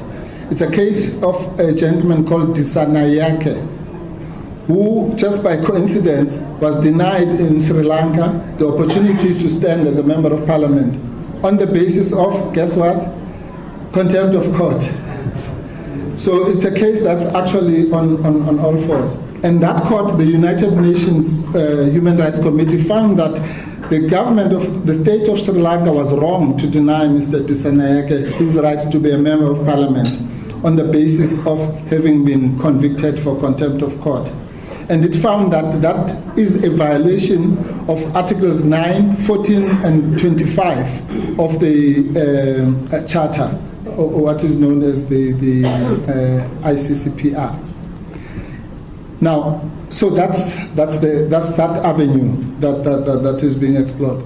But secondly, I might just tell you, there's a gentleman called Reino de Beer who filed papers in the Constitutional Court, which demonstrated that he has taken a case, a separate case on behalf of former President Zuma against his incarceration in the first place in the African Court for Human Rights. And I'm not his spokesperson, he'll speak for himself, but I can tell you this, which is the most interesting that nobody seems to know, that in that case, the state of South Africa made submissions which said that, no, this is, this is water under the bridge and so on and so on, and the case should be kicked out. And that court found in favor of former President Zuma. So that case is still alive. I think there are protocols where you cannot get into public details about what happens in that court. But I can tell you that much, that that case is still alive.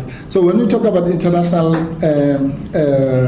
fora, we're talking about the African Court for Human Rights, that other court that I mentioned before, or rather the Human Rights Committee, and any other such forum. The bottom line is that the former president does not accept that interpretation that was given by the Constitutional Court. And there are, when we say local and international remedies, there are other remedies, there's rescission, there's all sorts of things. So all that will be considered and then presented to the clients, and then they will choose which route they want to follow, if any. We might come back saying there's no route, but if we give the routes, it will be those that I've just mentioned. Thank you. Yeah. Sorry. Yeah. I think there's... Yes. Okay, sorry, Comrade Musa. Ubaba wanted to add on to the... And I'm sorry because I've got a flu. Yes. But I thought I should just make some comment on one point. This new thing, the government of national unity.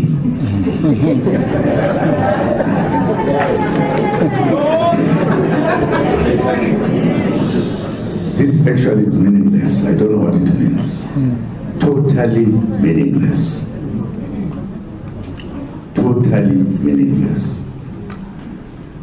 We exercised the government of national unity in South Africa when we had finished agreeing to negotiate and establish the government in South Africa that would be voted by everybody. It had never happened because we had never voted in the past since the time immemorial. Only whites were voting. And we had decided to fight for our freedom after when we were talking that let us be free. Instead of the government responding to that, they actually banned the ANC.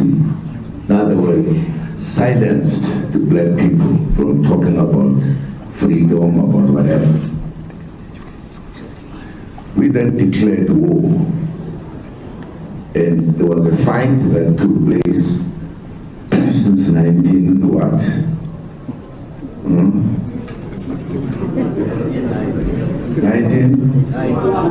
61. The ANC was banned in 1960. Then at the end of 1961, in December, we declared war to fight for our freedom. And there was a fight in South Africa for many years. People died. There were arrests in South Africa. And some were even sentenced to life imprisonment. There was war in South Africa. We had not agreed with the oppressors to change South Africa so that everybody had the right to vote, etc. The vote that we're talking about today. And when a lot of things were done to move to a point where we all agreed to negotiate. And as you will remember, when this was agreed, South African situation was very peculiar, very unusual, very deep. The anger and the fight was one of the most in Africa, most fights that took place. We reached a point as we were negotiating that if, for an example, we said, let us go for elections, and then the party that will win will then run the country. There was a very good understanding that the hatred between the whites and blacks was just beyond anything. If you just said in the first elections, the party that will win will then rule the country. If the whites said one, I'm sure the fight will continue. But if the ANC won, the black people won, there would be hatred. The continuation of hating one another, or each other, whatever, or the blacks telling the whites what to do, blah, blah, blah. there were many important issues that were looked at. We, as we were all ready for peace, and as you know, in addition to the hatred between the whites and blacks, there had also emerged a fight between IFP and the ANC, which was actually caused by the whites.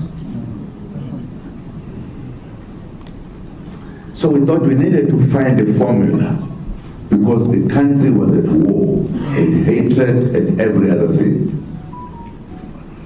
Therefore, in order for us to come to a point where there would be no problems between us, we thought we needed the first 5 years not to be ruled by one party only, because there was a problem in the country. People were fighting, there was everything that we could think of terrible. We then decided, I think I was there, was I not? Okay.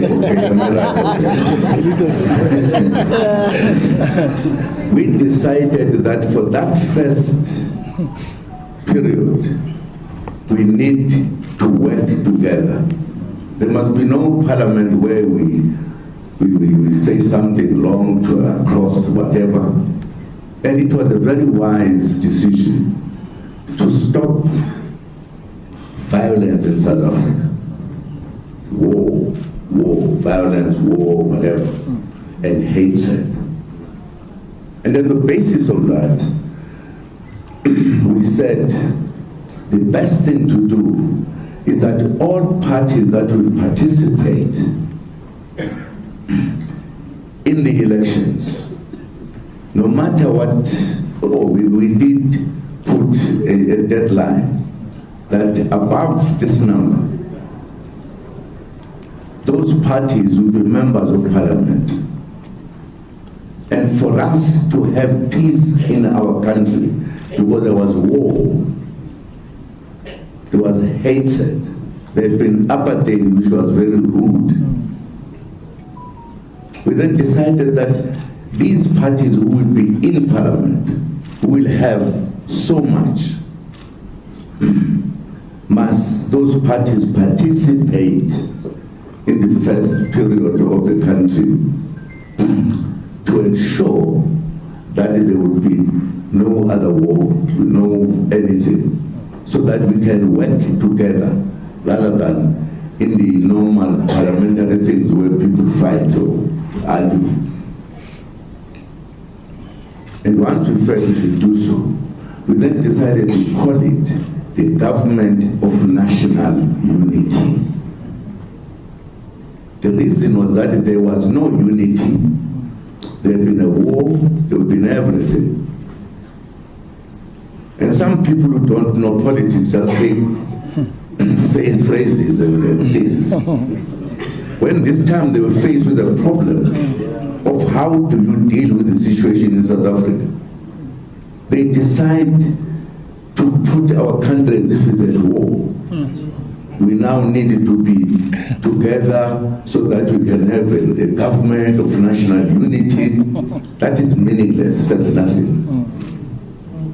It's nothing. We're just misleading one another to think that is a good thing.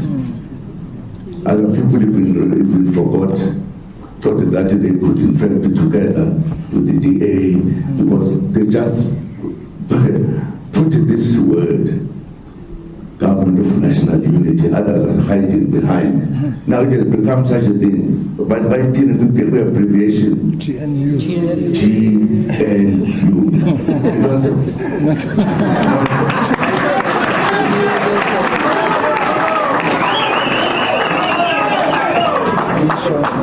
Now, if I was a journalist, I would have written a long article to help people here understand that it's just a fake. They just wanted to be together for various reasons of their own.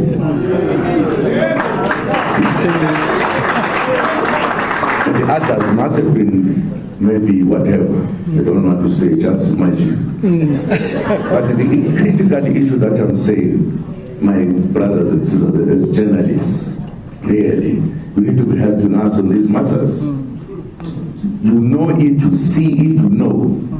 I don't think journalism to be one-sided. It should be fair.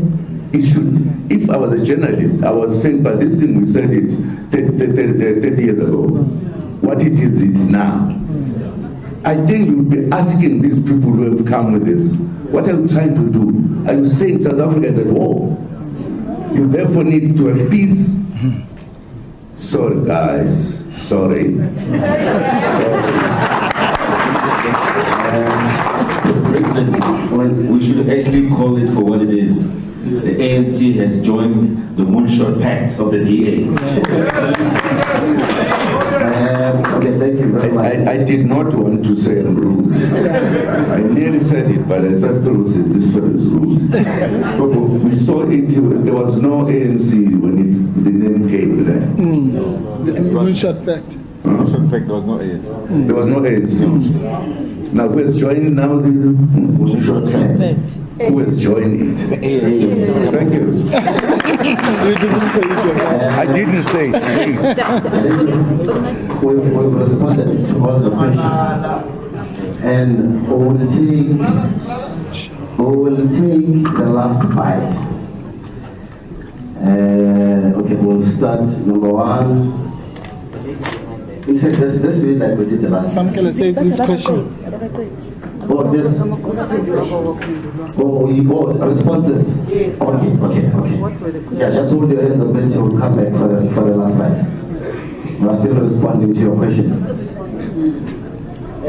Just give them the mic. Who's responding? No. Give some credit to. Oh, we said there's a question that is not responded to. What is the question? The question was the ANC said they tried to reach former President Zuma and he was unavailable. And they were essentially saying they were being looted. Is that true or not? Okay, Comrade Tabaji, you can respond to that. Yeah.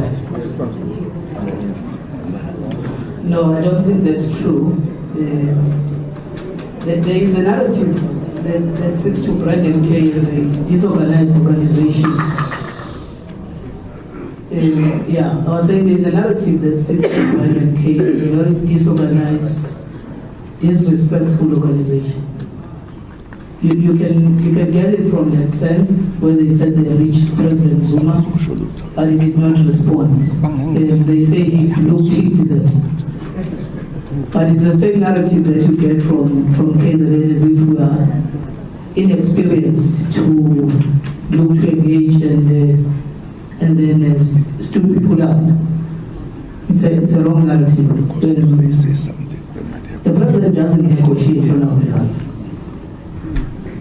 There is a negotiating team that was actually appointed as led by Comrade Kosinati.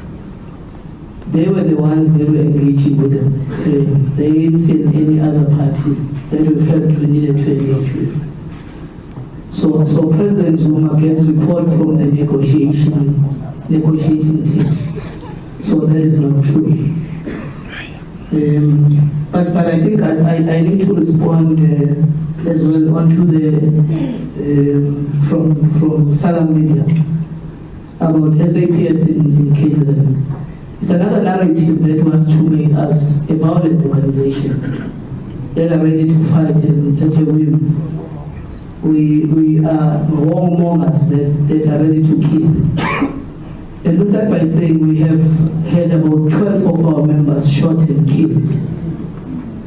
And we have never responded. The last person that was killed, the comrade of ours, was shot with 8 bullets. We have not even fired a single shot in retaliation. Our members have been disciplined consistently. There has been no blood spilled by Mkondo. And to mobilize police to go to KZN is mischievous. It fits into that narrative.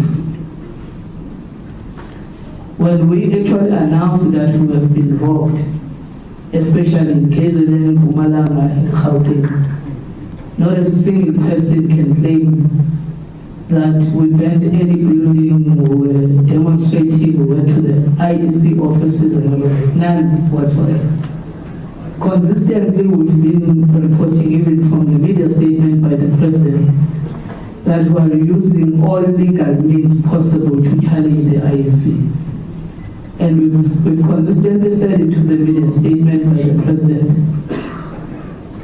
that the courts have been running a narrative of us. In fact, they have been technically trying to run away from responding to the real issues that were raised with them.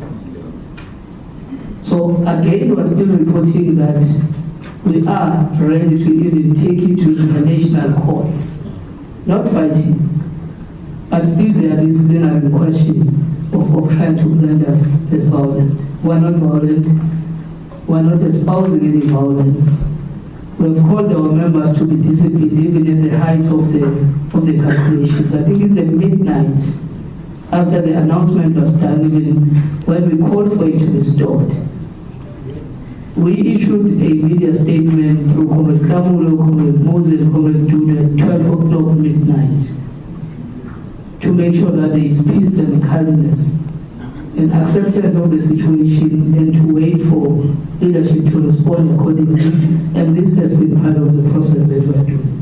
So it's not, the SAPS is just wasting the resources of the state.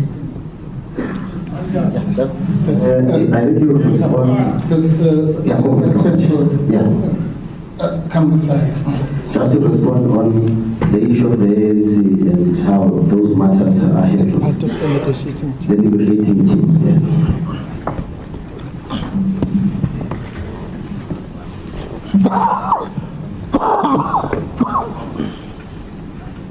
Asibonge kumphathi ohlelo.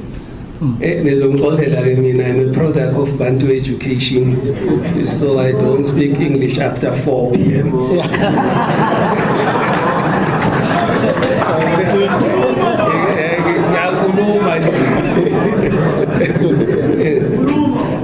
I wanted to make two inputs. One is pertaining to the question that was raised by Business Day on coalition talks versus litigation. That's the first one. The second one that I wanted to make a contribution is the question of the meetings with the ANC. We have met with the ANC twice. There was a delegation that was led by the SG and the chairperson of the ANC. And we met again with the team that was led by the SG. So the narrative that we didn't make ourselves available for the meeting with the African National Congress is incorrect. That's the first thing that I wanted to respond to. The second issue that I wanted to respond to is that of the coalition talks versus litigation. But before I respond to that, I'm tempted, inclined to ask a question. I don't know whether the journalists are asked questions during the media briefing. So I have two questions for the journalists. The first question relates to the seat allocation formula that is applied by the IBC when allocating seats for the national as well as provincial legislatures. I am also energized by the deafening silence on the part of the media when injustices are perpetuated by the IEC. The first thing that pains us as the MK is that if you look at the KZN as an example, the KZN legislature as an example, there is Party X that has been given one seat that they didn't qualify to get. Now, I don't understand whether the media sees that as a betrayal of the voters, because the voters didn't say we want Party X to be in the legislature, because if that was their will, they should have voted for it. Now is giving a seat in parliament based on an unfair formula used by the IEC. I don't know whether you have ever interrogated that seat calculation formula. The second issue that I wanted to talk to, we have a problem with the IEC. We have extracted from their databases, data sets that our experts have analyzed. And as part of that analysis, it was discovered that there is 9.3 million votes that are unaccounted for. Don't want to get into the merits and demerits of that. That is the terrain of the legal team. That will be ventilated in court because we have to test that in court to say these are our findings. This is not coming from the MK. Those figures are not from the MK, and the analysis was not done by us. It was done by experts. The statistical and mathematical modeling was done by the people who are well versed in that terrain. We had also been advised by the cyber forensic specialists that there were issues with the configuration of the IEC systems. So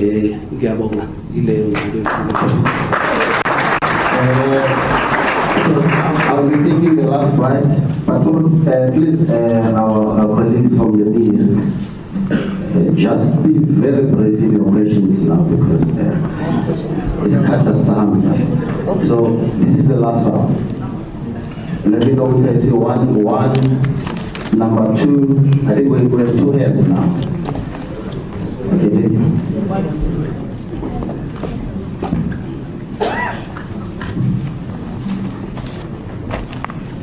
Thank you, Rachel Savage from The Guardian. So the Progressive Caucus in the National Parliament, does that mean that the MK will be working with the economic freedom fighters and the other parties that you've mentioned? How many seats does this Progressive Caucus command, and how formal will this arrangement be? Will you all be voting on the same issues? Is there a signed agreement? Any more details on that would be much appreciated. Thank you. Last one. Okay. On the question of seeking revenge against Ramaphosa, is it for the people or is it for personal gain? Number two, who are the young leaders that will be trusted to never betray the NDR after the ANC has abandoned the mission? And then thirdly, on the Afrikaner question, should they get self-determination, and what would they need to do to attain it? Okay, I think that was the last question. This is Shamalo Kaloy from Urban Entertainment. I was about to ask who are you? I've noted two hands, and as principled as I am, I'm going to keep it as such. So I'll allow the leadership to respond, then we'll move as we wrap up. What's the name?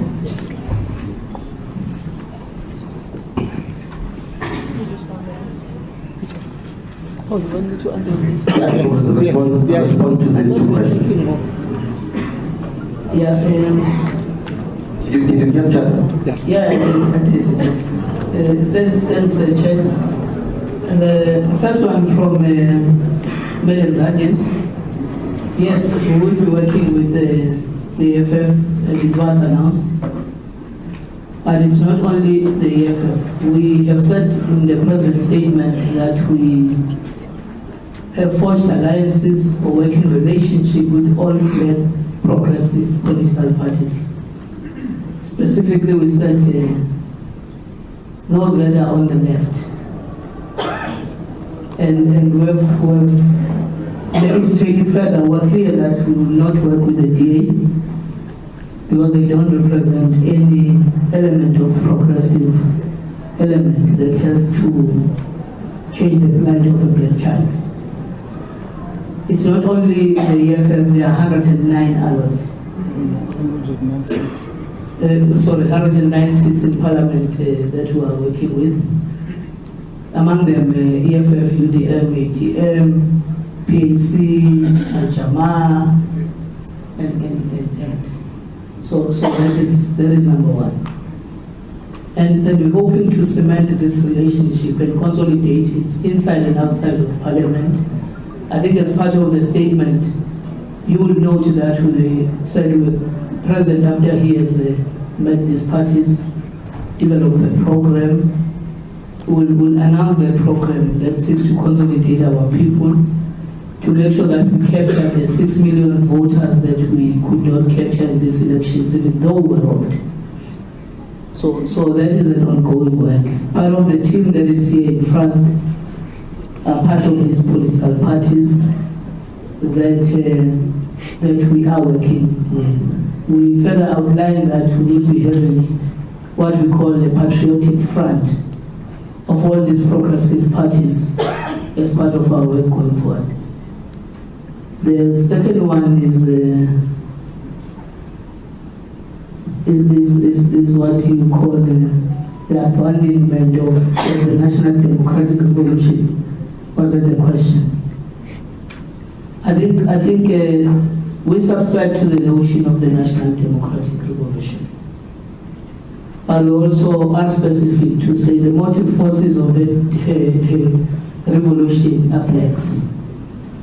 And we are very clear in saying those people that are black are those that were disenfranchised by apartheid and colonialism. And therefore, as part of our work, we will consolidate. And we are clear in saying the ANC abandoned it.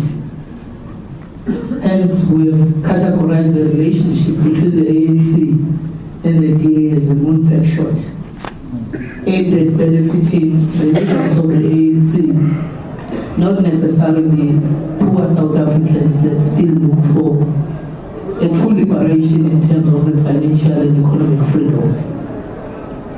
And therefore we can clearly say the ANC has lost its title as a leader of progressive black political parties until people within the ANC are able to stand up and lead the ANC of this rot and elements that have sold the revolution to the white establishment, in particular the Stellenbosch.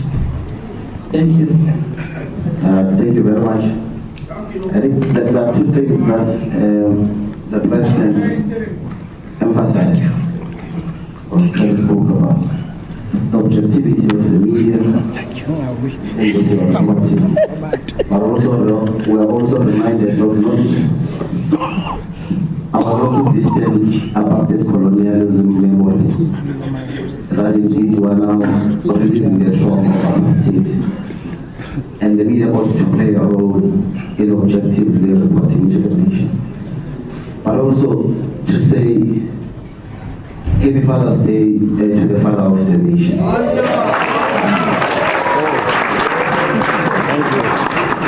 We really appreciate you, Baba. The nation believes in you. We will just give the President his closing remarks. Then we'll wrap up.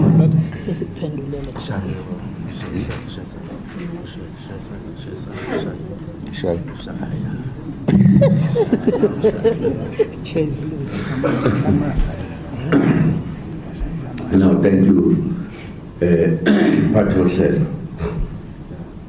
Thank you very much indeed. My flu is a bit of a problem. yabona khona bathakathi.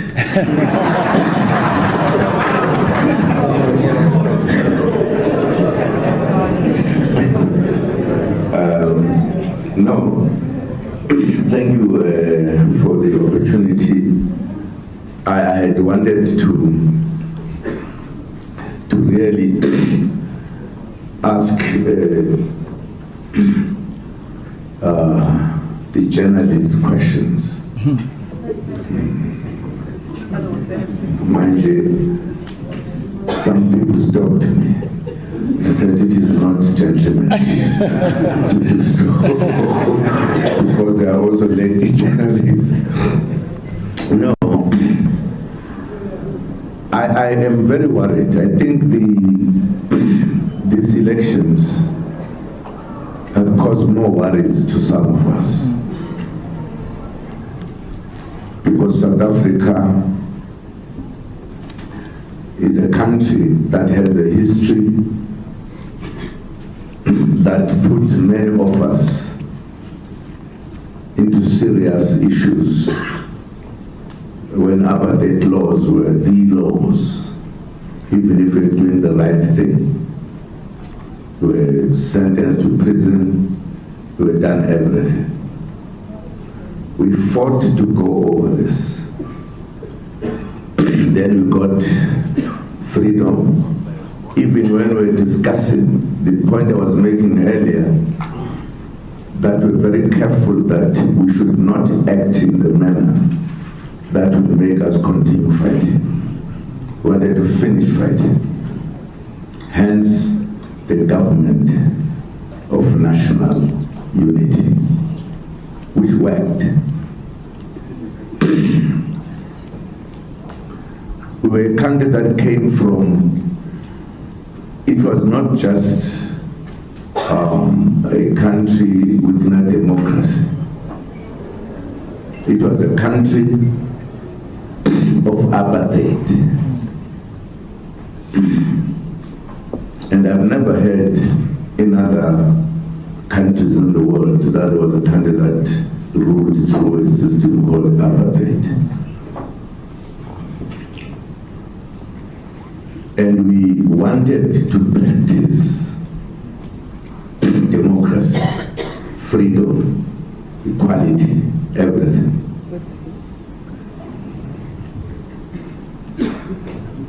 Down the line, 30 years into our democracy, or into our freedom, I shouldn't say democracy, into our freedom,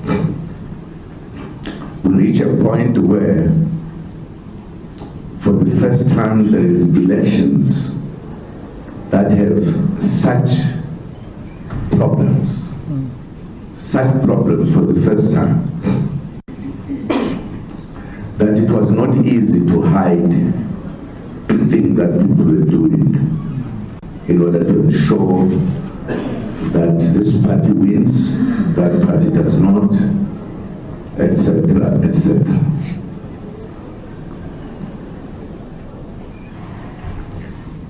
I asked myself when the IEC, when complaints were brought by a big number of political parties, when they were saying, here are our complaints. And as soon as this was said, the IEC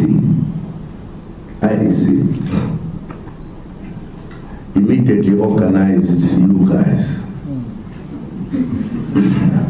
to send a message that that will never happen. We are doing it tomorrow, come what may.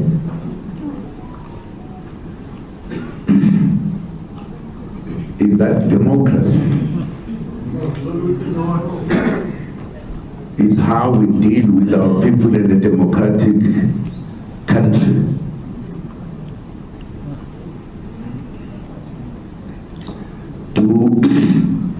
The IEC has a right to veto us as political parties who participated, who are not happy, who say elections were not free and fair. By that time, a number of boxes packed with the things we use when we vote, what we call them? Papers. Ballot papers. Many of them in many different areas. Many different areas.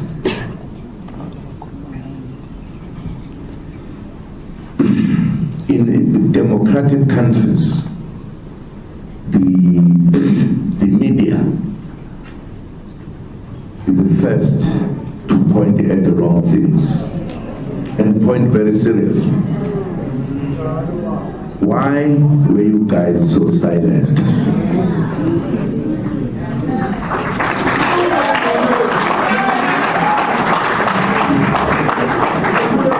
Because this looks like a very common thing. There are things that are in the media more than others. Others, very serious, are not in the media. For an example, when the IEC leader said, we are going on, when we had already asked them not to rush until we deal with what we call problems. Why were you so quiet, guys?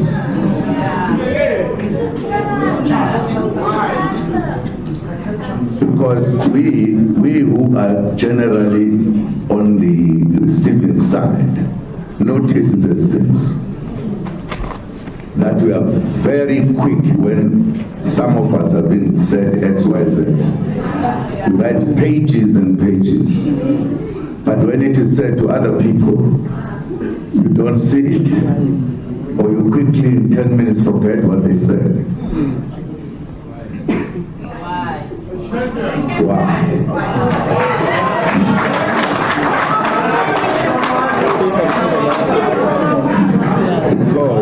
Because in some places, the media helps to ensure that democracy, no matter who, is respected, exercised. But in South Africa, it is the other way around. Some of us, even if you just coughed, it's a big story. That Zuma coughed in front of the people.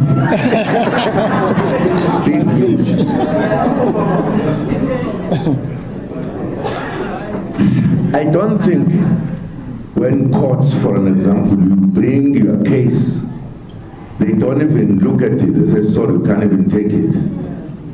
Because it is our right as citizens. Here, the IEC is where it is because it is employed by us, the country, to help counting and doing it correctly. That's how it is. They are not our bosses to tell us what to do, what not to do. Theirs is to count our votes with the citizens. And if we believe there is something wrong, it is our right that we tell them, and they must act and solve that problem before they announce that this is it. You can imagine this time around, I'm sure the word that is normally used, these elections were free and fair. I'm not sure whether they did say it. Did they? The media, what did it say? Nothing. Did they see what was happening in the media? No. The stealing of boxes and no. Why did they keep quiet? Why now? I'm making these points because I want to tell you, we fought and got our democracy. There's no longer any democracy in South Africa. I am an example. I went into prison when I never committed any crime. I served. in apartheid, at least the apartheid in their laws and constitution had committed crime, and I disagreed with them even then. And they sentenced me 10 years. Under democracy, I served 15 months, having committed no crime, having been in no court that dealt with me. If we don't notice that South Africa is moving back to, what do you call it, by the way? What is another word of such government? Dictatorship. Dictatorship of those who have the money. Dictatorship. Are we ready to stand for this and just keep quiet, we who can write or talk to the newspapers, whatever? Now, where have you ever heard that such a big member of political parties, not one,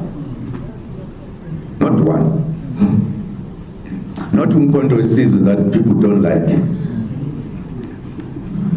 the whole big group of political parties all complaining simultaneously that we are robbed here, we want this to be looked at, and people who are supposed to be helping us, I see, say sorry, we're not doing it.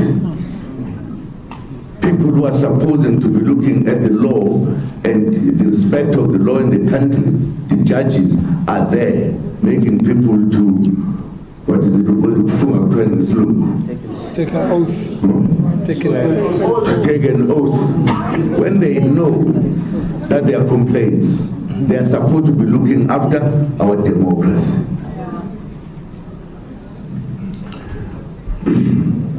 Now, nobody, for an example, I'm not sure whether I've read maybe a time that don't read the newspapers, because who has raised the issue about the number of political parties who are not happy with the decision of the IEC?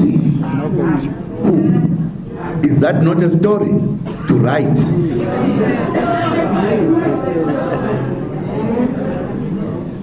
Are you part of the democratic country? Because democracy does not allow such things.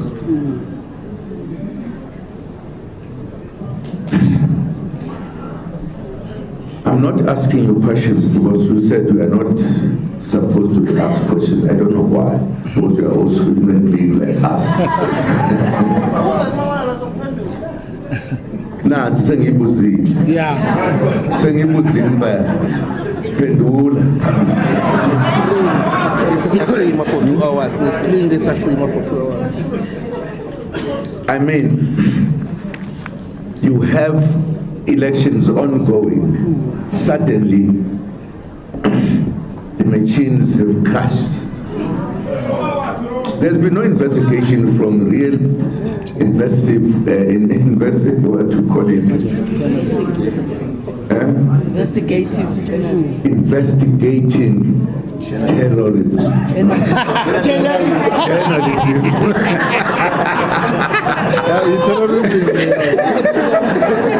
Because you guys, you terrorize us. You terrorize us. Other people don't terrorize us. Now, I'm saying this because I want to put it into our mind.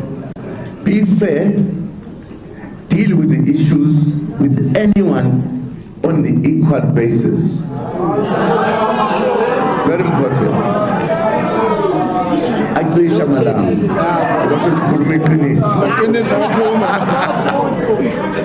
Now, I want to say we are slowly moving towards a situation. There are people in South Africa, if they commit no crime, but they get charged, everything happens. We have an example of a leader of a party this side. What is it? It's called What is your name, by the way?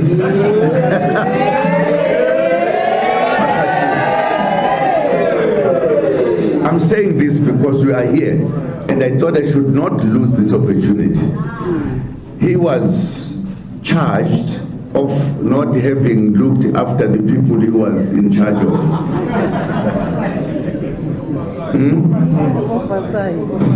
Yeah, it's called oversight, but that's what it is in Zulu. Now, the man was waiting to be charged and the trial going on, whatever. Then you have a head of state whose home is found with a mattress full of money. Even his organization does not chase him out, but they chase a man without being found guilty of any evidence. That is how you guys report. And to make it easy, the judges says, no, the man, there's no wrongdoing here. But everybody who keeps the money above what is